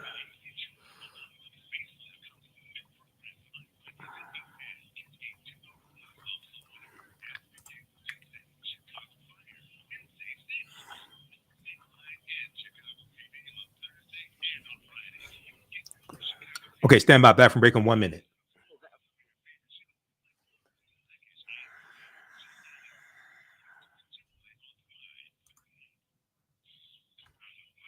Imhotep. On the African History Network show, we deal with current events in history and politics, education, economic empowerment, entrepreneurship, relationships, love, sex, health issues, and much, much more. Unfortunately, many people confuse what racism means. Racism is a power structure. It was laws and policies that put us in this predicament. It's going to be laws and policies that take us out. So when you control the radius of a man or woman's thoughts, you can control the compass of his or her actions, because the mind can't do or teach what it doesn't know. We have it all on 910 AM Superstation. Welcome back to the African History Network show right here on 910 AM Superstation Future Radio. I'm your host, Brother Michael Imhotep. It is Sunday, January 23rd, 2022, and we are live. Jalen, we're going to go to the clip from Roland Martin Unfiltered, dealing with Biden's federal judges. Okay. You can still register for the online classes I teach on Saturdays and Sundays. Sundays is Ancient Kemet, the Moors, and the Ma'afa, understanding the transatlantic slave trade, what they didn't teach you in school. And Saturdays, it is from the Civil War to the Civil Rights Movement and Black Power, 1865 to 1968. We do the sessions live. All the sessions are archived and recorded. You can watch them on demand. You still have access to the full class. Even like a year from now, you want to go back and watch the full class, you can do that also. Okay. Visit our website, AfricanHistoryNetwork.com, AfricanHistoryNetwork.com. So next class is Sunday, January 30th and Saturday, January 29th. And we have a bundle pack right now. The classes are regularly $130. We have a bundle pack. Right now, you can register for both classes for only $70, okay, because that's a $260 value. That's at AfricanHistoryNetwork.com. All right, I was on Roland Martin Unfiltered on Friday. I'm a panelist each Friday on Roland Martin Unfiltered. And we talked about, so we know January 20th was the 1-year anniversary of the Biden-Harris administration. And one of the things that we talked about that it doesn't get highlighted a lot is the federal judges that were confirmed. There's a good article from abcnews.com that deals with Biden's report card, 1 year in, accomplishments, and stalled priorities. He gets rated higher. There was a morning, there was a I think Politico and Morning Consult poll. Let's see who did this. There's one poll where the NBC News, NBC News, Wall Street Journal, that poll there, and Democrats give him a B+, whereas Republicans give him a what was the rating from Republicans? Let's see here, just a second. Democrats give him a B+, Republicans give Biden a D, all voters overall a C+. That was a Politico Morning Consult poll taken January 15th through January 16th, okay? Compared to Donald Trump, it was a C- from all voters after 1 year, an F from Democrats, and a B from Republicans, because they're living in an alternate universe. But we talked about the judges on Roland Martin Unfiltered. Let's go to this clip, Jalen. Today we were talking about priorities of President Joe Biden, and one of the things that's critically important, Biden has appointed 8 Black women to the federal, first of all, to key federal bench positions, which equals the total number of Black women to ever serve on the federal bench. But it doesn't stop there. Biden's 83 federal appointees, 24 have been Black and 62 judges have been women. That's something, Kelly, that, people are talking about, he hasn't done anything. You can't act like that doesn't exist. Not only can you not act like it doesn't exist, you can't act like it doesn't matter, because it absolutely does. Just because you are not directly affected by the justice system does not mean that it is not an important aspect to the American system as a whole. When you have diversity on the bench, that means you have diverse experience on the bench. And when everybody's not a white man, that means that those who aren't can understand the plight of those on either side of the bench, be it, plaintiff or defendant or prosecution or defense. And when you have that kind of perspective, you have a lot more cases that have a fairer outcome and a more equitable outcome, such that, the justice system will actually work in our favor. So I applaud Biden for doing this, not, taking anything away from him, and certainly not giving him anything more than he deserves. Like, there's definitely more work that needs to be done, but this is an excellent step in the right direction towards diversifying our justice system so that it works for everyone involved. And Matt, for the people who go, okay, man, this is no big deal. Well, guess what? Republicans sure understand how vital those federal nominations are, those federal appointees, and these are lifetime appointees. Right. They serve forever. And I'm glad you said that. To give an example to the viewers, Judge Carlton Reeves, a black man in Mississippi, wrote a 72-page opinion, I guess in 2020, about qualified immunity. So when you talk about police reform, or when you talk about wanting to make strides, for instance, in qualified immunity, it's important to have judges with lived experience who can write an opinion that says, we all know that this doctrine is bogus and we know that this doctrine needs to be removed. And the reality is a black woman is going to understand that a lot more than a lot of other people who are serving on the bench. So this is incredibly important. And as somebody who practices in front of federal judges every day, I need those federal judges to have lived experience. And I think these black women and the ones to come after will be imperative to really making sure our justice system is fairer. And it's so hilarious, Michael. I've got some fool, Lane Rollins, in the chat talking about Roland, focus on brown people, people of color. Fool, what the hell do you think we're talking about right now? We're talking about black people. I mean, this is the stupidity that drives me crazy. We are literally talking about black federal judges. Okay, you're talking about Donald Trump. Nearly 90% of the federal judges he appointed were white. Mm-hmm. Were white. I think after 4 years, I think it was 2. Right. Maybe 3 black judges appointed in 4 years. In 4 years.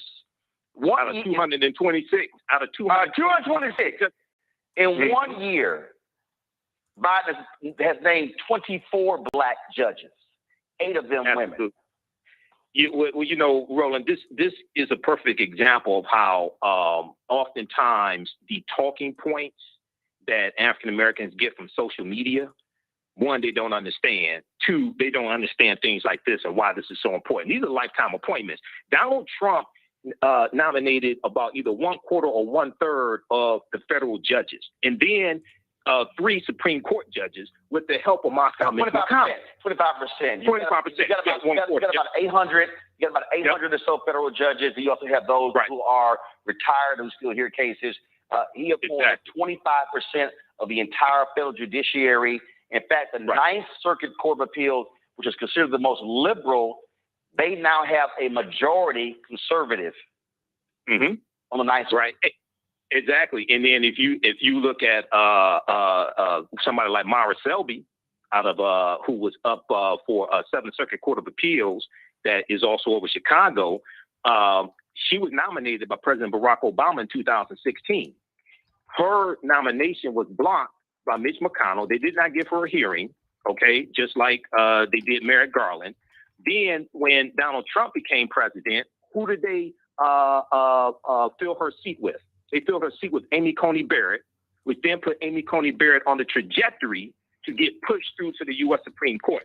These people are playing grandmaster level chess. We're playing beginner's checkers and don't even understand all the rules to checkers. So this is something extremely important. Once again, this is the role of the president, but you need the Senate. You need control of the Senate to get these federal judges confirmed. This is one of the reasons why the Senate and maintaining control of the Senate is so important as well. Yep. And so, pause it right there. People, pause it right there. And pause right there, Jalen. All right. So if we look at, we're coming up here on a break. If we look at this article here, that we talk all this stuff that I just mentioned, we've talked about here on this show before, because we deal with like actual substance. We don't deal with this superfluous nonsense that floats around on social media.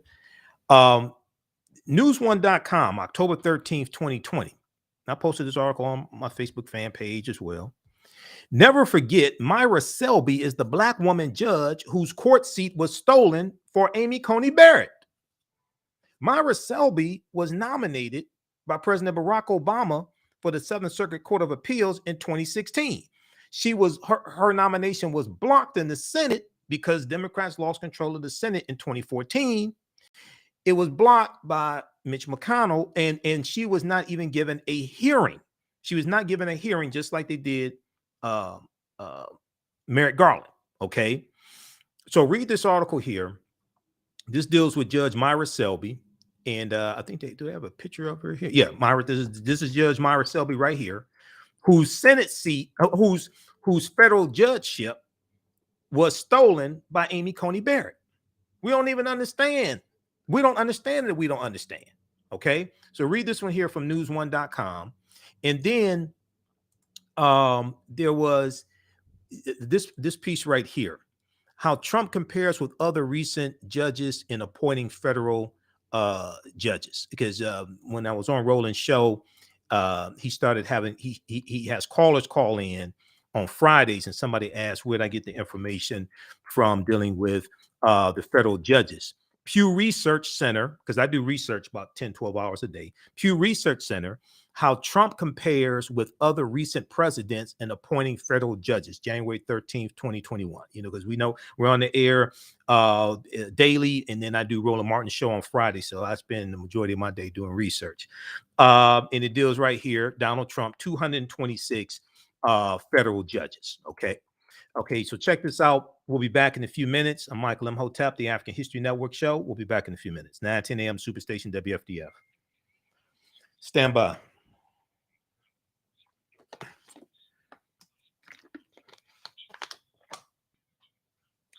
All right. Back from break in 4 minutes.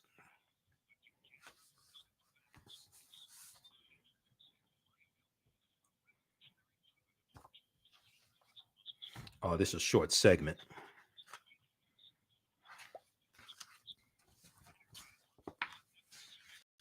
We got to squeeze this in.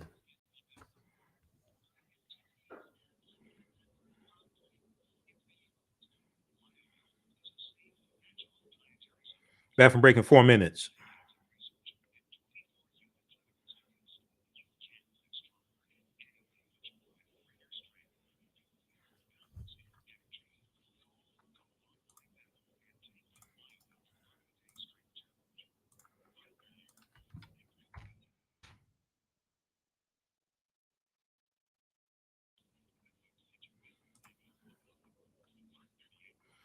Where is...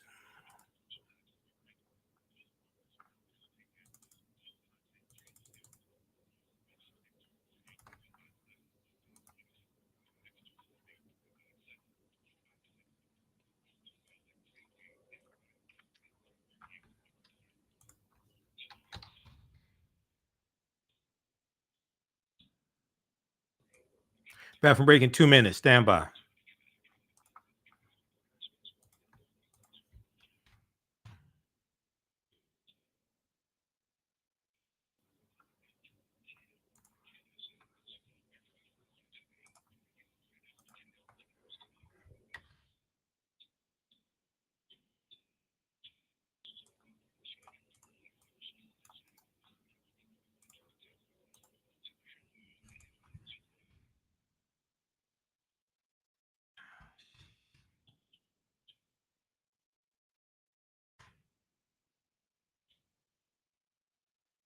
Back from break in 1 minute.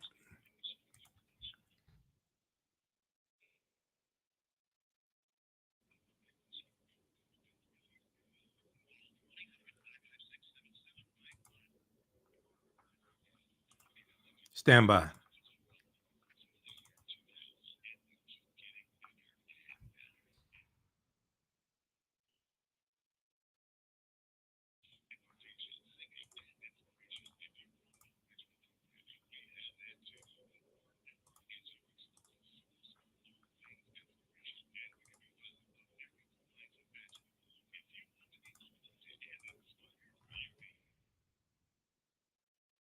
Welcome back to the African History Network show right here on 9:10 a.m. the Superstation, the Future Radio.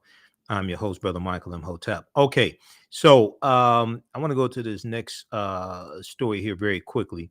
A lot of people are talking about this viral story of a 3-year-old African-American girl from Alabama, and she's being called Afro Spider-Girl or Afro Puff Spider-Girl.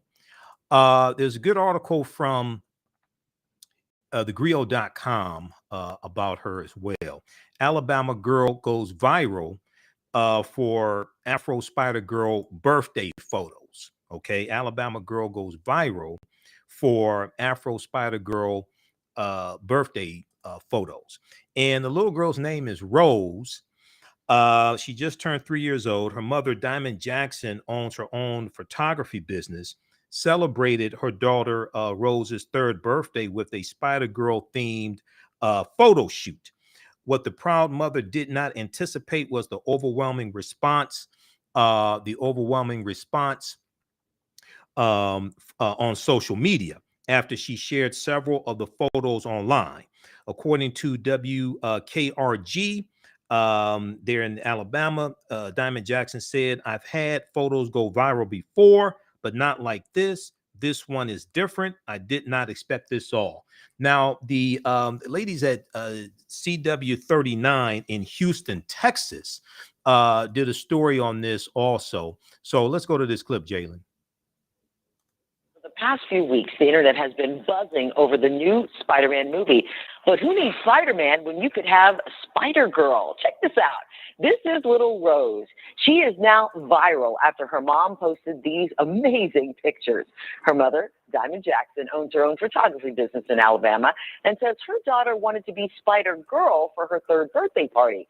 However, little Rose didn't want to wear a dress that looked like Spider-Man. She wanted to be Spider-Man. In fact, Spider-Girl with the actual suit. So mom made it happen. She also made it a point to include Rose's Afro puffs in the picture, which are gorgeous because she wants her children to embrace their natural hair and just to be themselves, which we love seeing it. You can see her, even though you can see her face, because you're not supposed to see Spider-Girl and Spider-Man's face, the energy, the excitement, the moves, she's got it all down. She's a pro at this. You know, she's a whole vibe. I know she is owning all the moves. Like, just got right into it. She is down, and I love it. I love to see it. And, you know, it just goes to show you that, you know, girls, we still run the world. Yeah, we do. And who knows, the next Spider-Man after this new one, who knows if she could have a cameo. Wouldn't that be awesome? I would love to see it. And, you know, a shout out to mom for encouraging the wear of the natural hair. I mean, yes. I'm one. So it's wonderful. Okay, so that is from channel CW39 in Alabama. Star Harvey and Sharon Melton react to 3-year-old Spider-Girl birthday photos. That's from January 19th, 2022. And so check that out. That's on YouTube, that clip. And then also check out the article from thegrio.com. Alabama girl goes viral for Afro Spider-Girl birthday photos. You know, this is something fantastic. And her mother, Diamond Jackson, talked about wanting to embrace her daughter's natural hair and really show that also. So that's a great story that went viral this past week. Now, let me see here. Okay, we run out of time. I want to go to so let's go to this story here from ABC News. Biden's report card 1 year in, accomplishments and stalled priorities. You can read this. A lot of this gets overlooked. Some of the things that get overlooked, number one, the transition period that a president normally has was reduced for Biden because the information that the transition after he became president-elect was truncated because there was a key person in the government that didn't push the right paperwork so he could be given proper information so you have a smooth transition.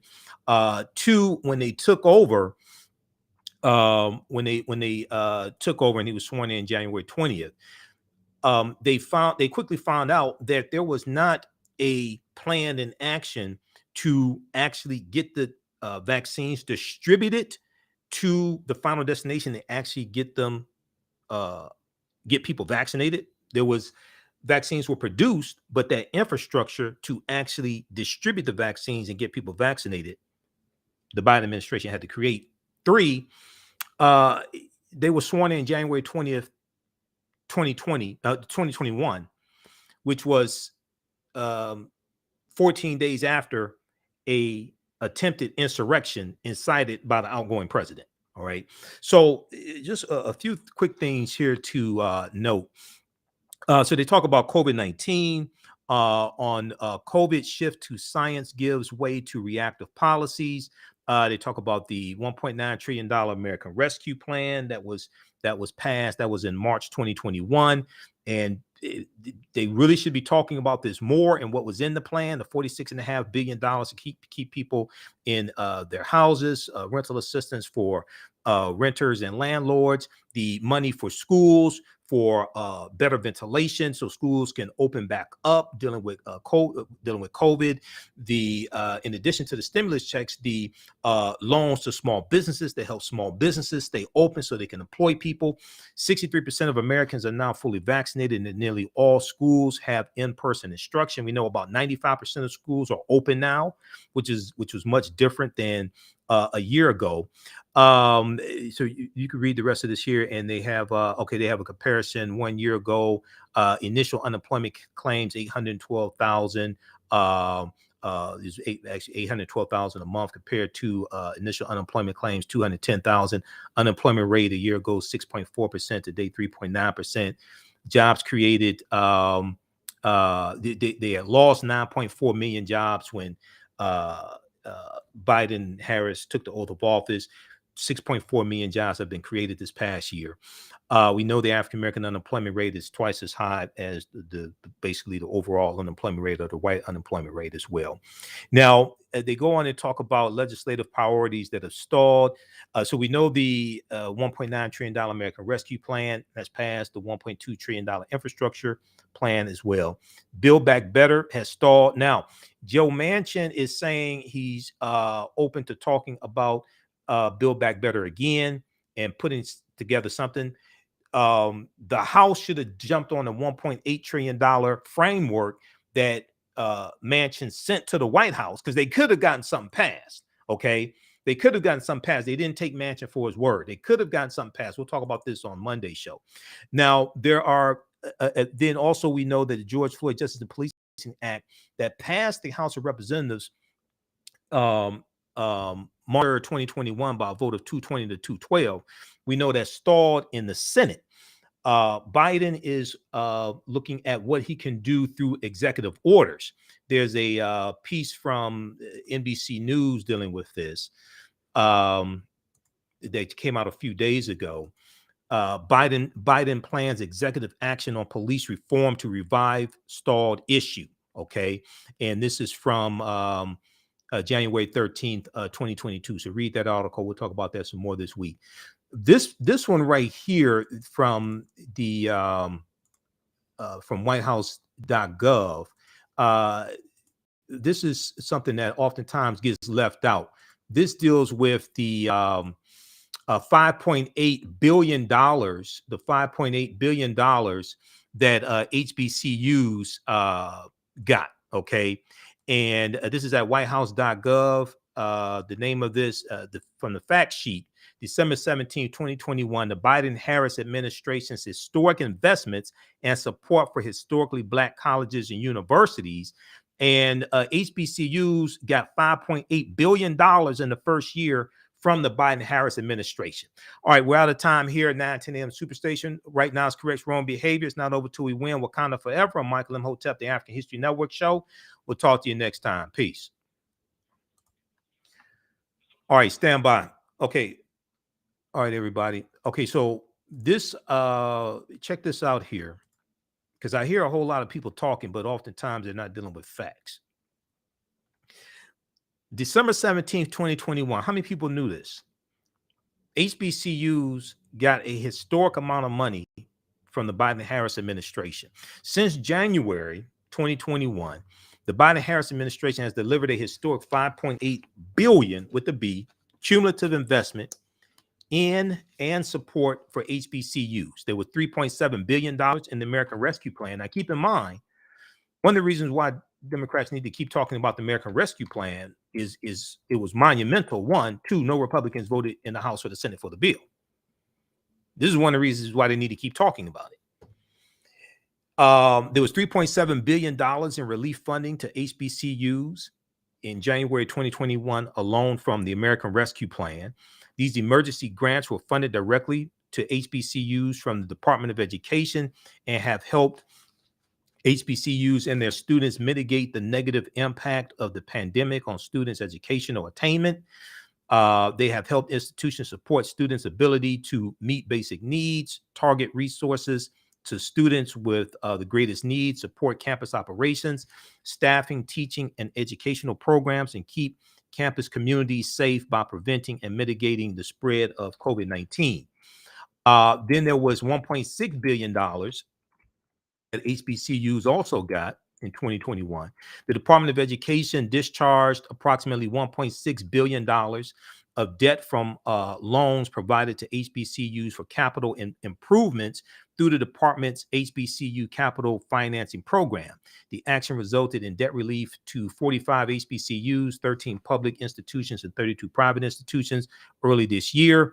Discharging these debts has enabled these institutions to focus resources on supporting students, faculty, and staff while recovering from the pandemic.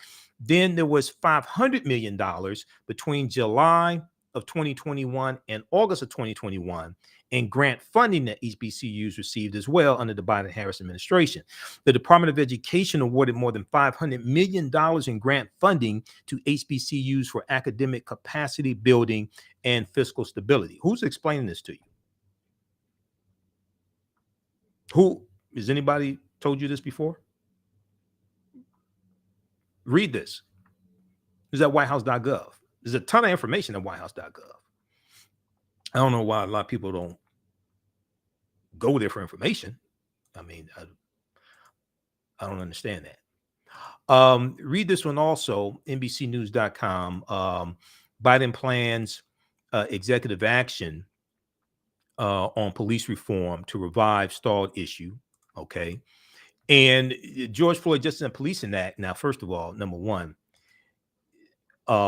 understanding how many white people in the Senate got to vote for the bill, I would not have named it after George Floyd. I would, it doesn't have to have somebody's name on it. It can just be called 21st Century Police Reform Bill or something like that. Because see, what happens is, and you have some Senate Republicans saying this, that because Officer Derek Chauvin was put on trial and convicted and held accountable for killing George Floyd, and because the Floyd family got a settlement. Now, they deserve the settlement. I'm not saying they don't deserve the settlement. Don't misunderstand me. But you have some Senate Republicans like Senator Langford out of Oklahoma who say, well, because they've been held accountable, that means the system works. Therefore, you don't need these police reform measures. So I wouldn't put a particular person's name on the bill and name it after them, even though it's a symbolic gesture. I understand how these white people think, and you need to get this bill passed in the Senate.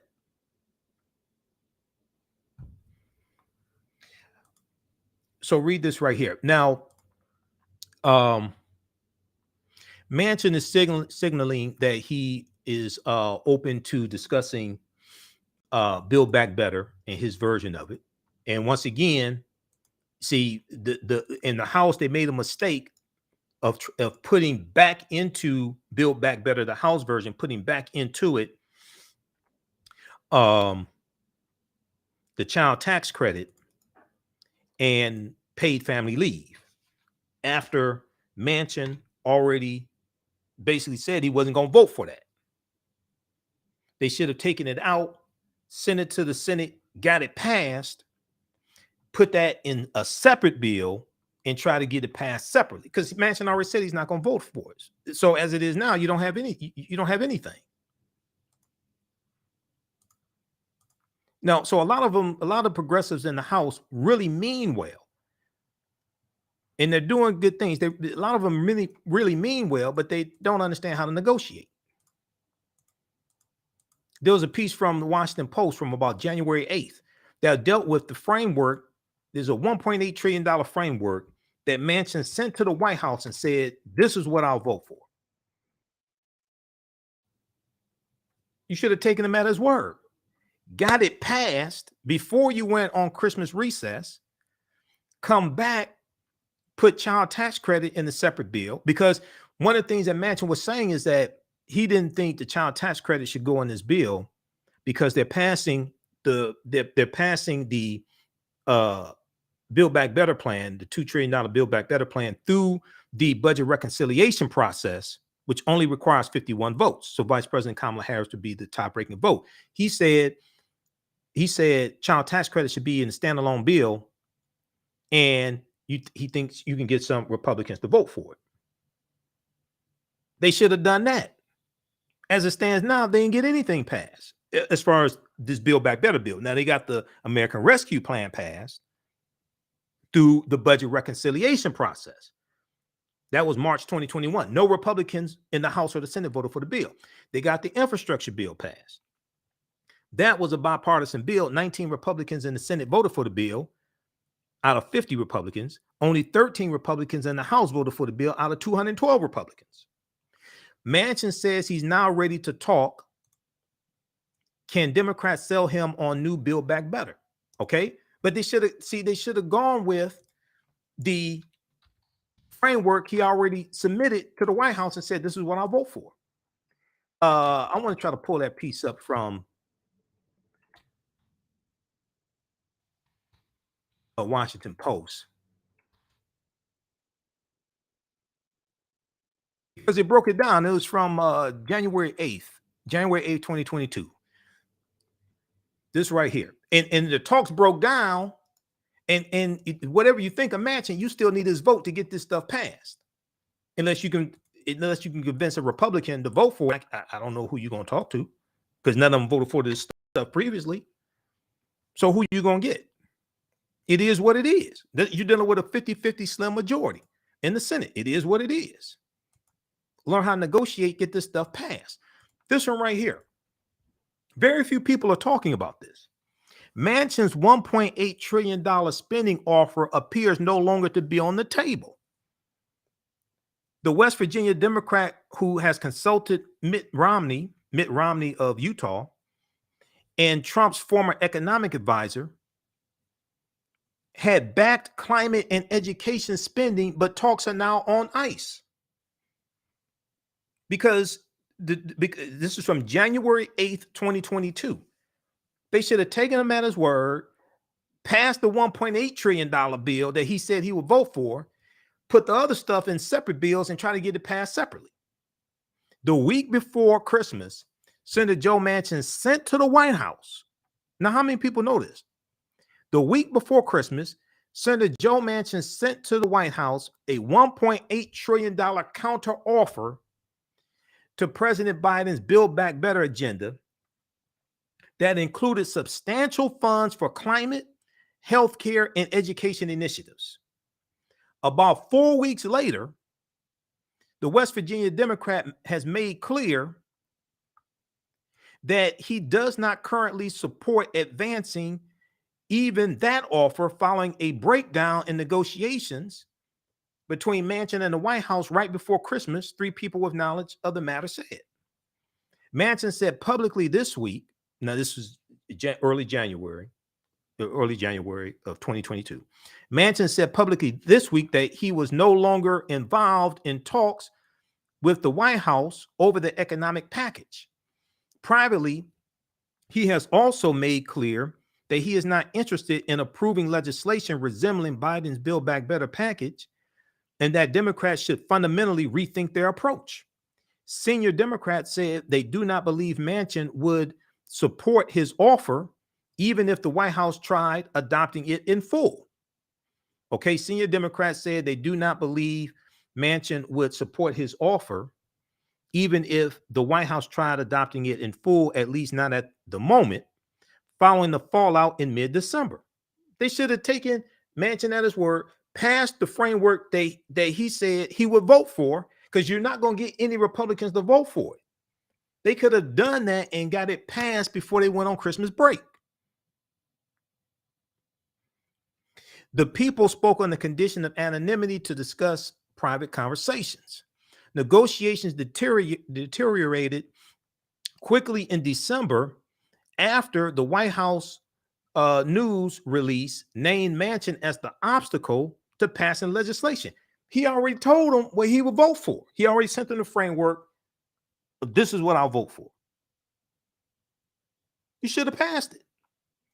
Manchin then surprised the administration by criticizing the bill on Fox News, after which the White House released a blistering statement calling his credibility into question.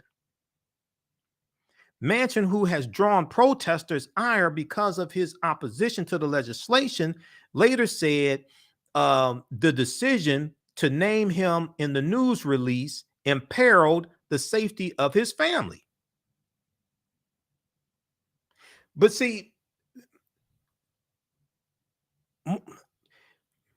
he already told you what he would vote for and what he wouldn't vote for. You should have got it passed before Christmas break. You could have got it passed before Christmas break.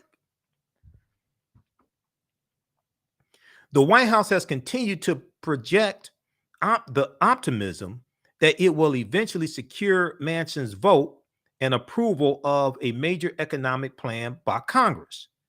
And Manchin's $1.8 trillion counteroffer suggested that much common ground between the two sides remained on the policy substance.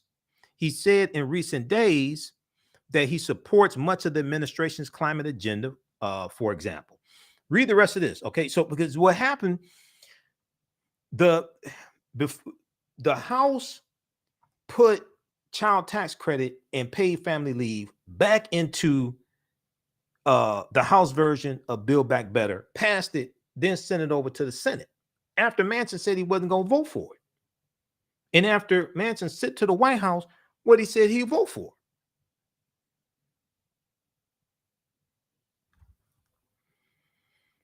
Okay, so now this other article here, January 22nd, 2022, NBC News, Manchin is willing to talk. Take him at his word his first time. He's telling you what he'll vote for. Manchin says he's ready to talk. Can Democrats sell him on a new Build Back Better? Revive what he already said he'll vote for. The pivotal centrist Democrat has been elusive on President Biden's top domestic priority. He says he's willing to restart negotiations from scratch. So Democrats are working to resuscitate President Joe Biden's top domestic priority after it flatlined last month amid opposition from Joe Manchin. Okay. The path to a deal revolves around the elusive question of what Joe Manchin can support that will be acceptable to the rest of the party. Okay, I would start with what he submitted to the White House and said he would support. Start there. Senator Brian Schatz of Democrat from Hawaii said the time has come to make major decisions and pass a climate and social policy bill after a freeze in discussions amid a tense Senate debate on voting rights. Okay, we have to have some private conversations and find the deal space. We have been using our egos and our brains to overcomplicate this matter. We have to find out what has 50 votes and then enact it. Absolutely. What will all 50 Democratic senators vote for? That's what you pass. The rest of that stuff, put in a separate bill, try to get it, as opposed to keep going back and forth arguing over this stuff. That doesn't even make sense. A lot of these people mean well, especially in the House. A lot of them mean well, but don't know how to negotiate. On Thursday, Manchin indicated openness to reviving negotiations. He said, we'll be talking to everybody who wants to talk. He told reporters before leaving Capitol Hill, we'll just be starting from scratch. I would start with what you submitted to the White House. Senate Finance Chair Ron Wyden laid out a path forward that he believes can meet Manchin's demands and become law. Focus the legislation on climate and clear energy funding, expanded Affordable Care Act funding, universal pre-K, prescription drug savings, lowering the price of prescription drugs, which is huge, and new tax revenues to finance it. Representative Ron Wyden, chair of the House Finance Committee, said Democrats have yet to settle on a final spending level, but are listening closely to Manchin's demands. Start with the 1.8 trillion framework that Manchin submitted to the White House. Start there. He said he wants to deal with inflation. Manchin said, arguing that the bill includes cost containment policies.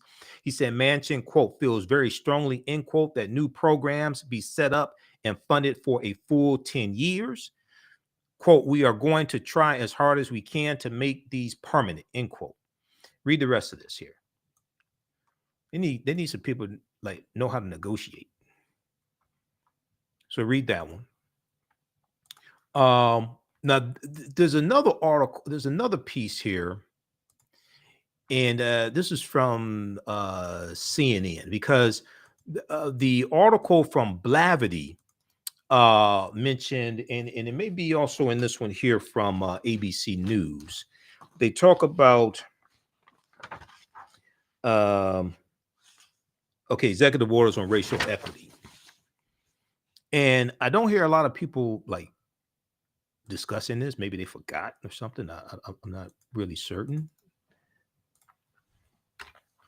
All this we dealt with here on this show. Okay, so if you've been watching like this for all of 2021, for instance, if you've been watching, you know we've talked about these things. You remember back during the commemoration of the Tulsa race massacre in June of 2021, and you remember Joe Biden and Kamala Harris went to Tulsa. You remember us talking about this, right? This story from Axios, and all the news outlets reported on this. So I don't hear a lot of these executive orders that Biden has done. I guess people forgot about it. Biden unveils plans to combat racial wealth gap on the anniversary of Tulsa Massacre.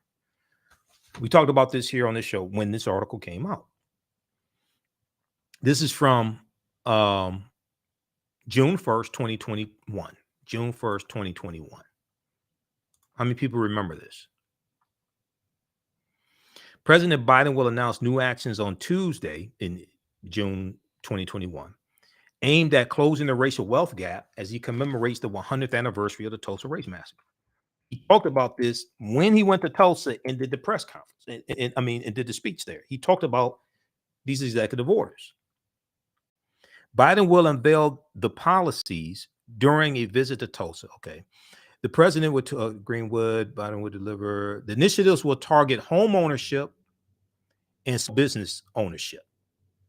The initiatives will target home ownership and small business ownership, which the White House called two key wealth creators for communities of color.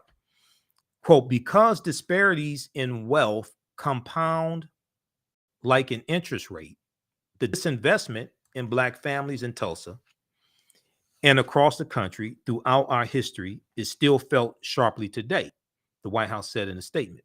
So the Department of Housing and Urban Development will publish two new rules that will align federal enforcement practice with the Fair Housing Act and provide a legal framework for HUD to require public and private entities to rethink established practices that contribute to or perpetuate inequities, end quote. Biden will also direct HUD Secretary Marcia Fudge to lead an interagency effort to address inequities in housing appraisals. Using, quote, potential enforcement under fair housing laws, regulatory action, and development of standards and guidance. Okay. Now we know there are other things that need to take place, but these things are crucial and they need to happen also. Andre Perry of the Brookings Institute talked about these two measures and talked about how this is a good thing and they're needed, but there are other things that we know need to happen as well. The administration said it will increase the share of federal contracts directed to small disadvantaged business owners by 50% by the year 2026. By 50% by the year 2026, seeking to lower barriers to entry and allow more, quote, traditionally underserved entrepreneurs to compete. The White House says the investments will result in an additional $100 billion going to these businesses in 5 years. The White House says these investments will result in an additional $100 billion with a B going to these businesses in 5 years. Biden will also announce new details on the $10 billion community revitalization fund included in his infrastructure proposal. We know the infrastructure bill passed. The infrastructure bill passed after June 2021. Okay. Read this article here. Now, this is from June 1st, 2021. Biden unveils plans to combat racial wealth gap on anniversary of Tulsa race massacre. So check that out because I ain't hear anybody talk about that. I don't know why. When they're talking about the first year and all this stuff, what happened, what didn't happen, I don't understand why people didn't mention that at all. Then you have this one here.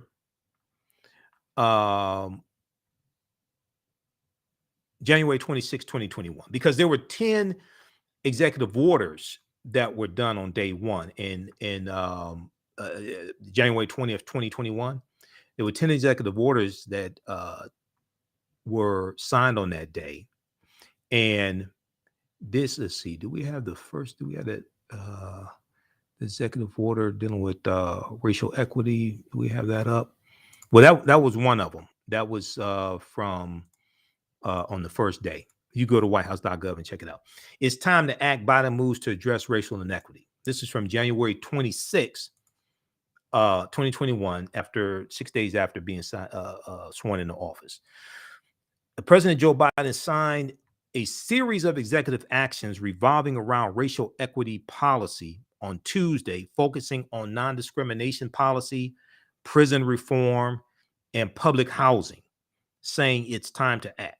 Okay. Now, the piece from ABC News did mention this. There was like one line in there, and also the piece from Blavity.com dealing with a report card on the Biden administration's first year in office from Blavity.com. They mentioned it also. Okay. But I would think more people would talk about this. I don't know why they're talking about this. I don't understand. Biden had pledged to take on climate change and racial equity as key priorities. If we go back here to this piece from ABC News.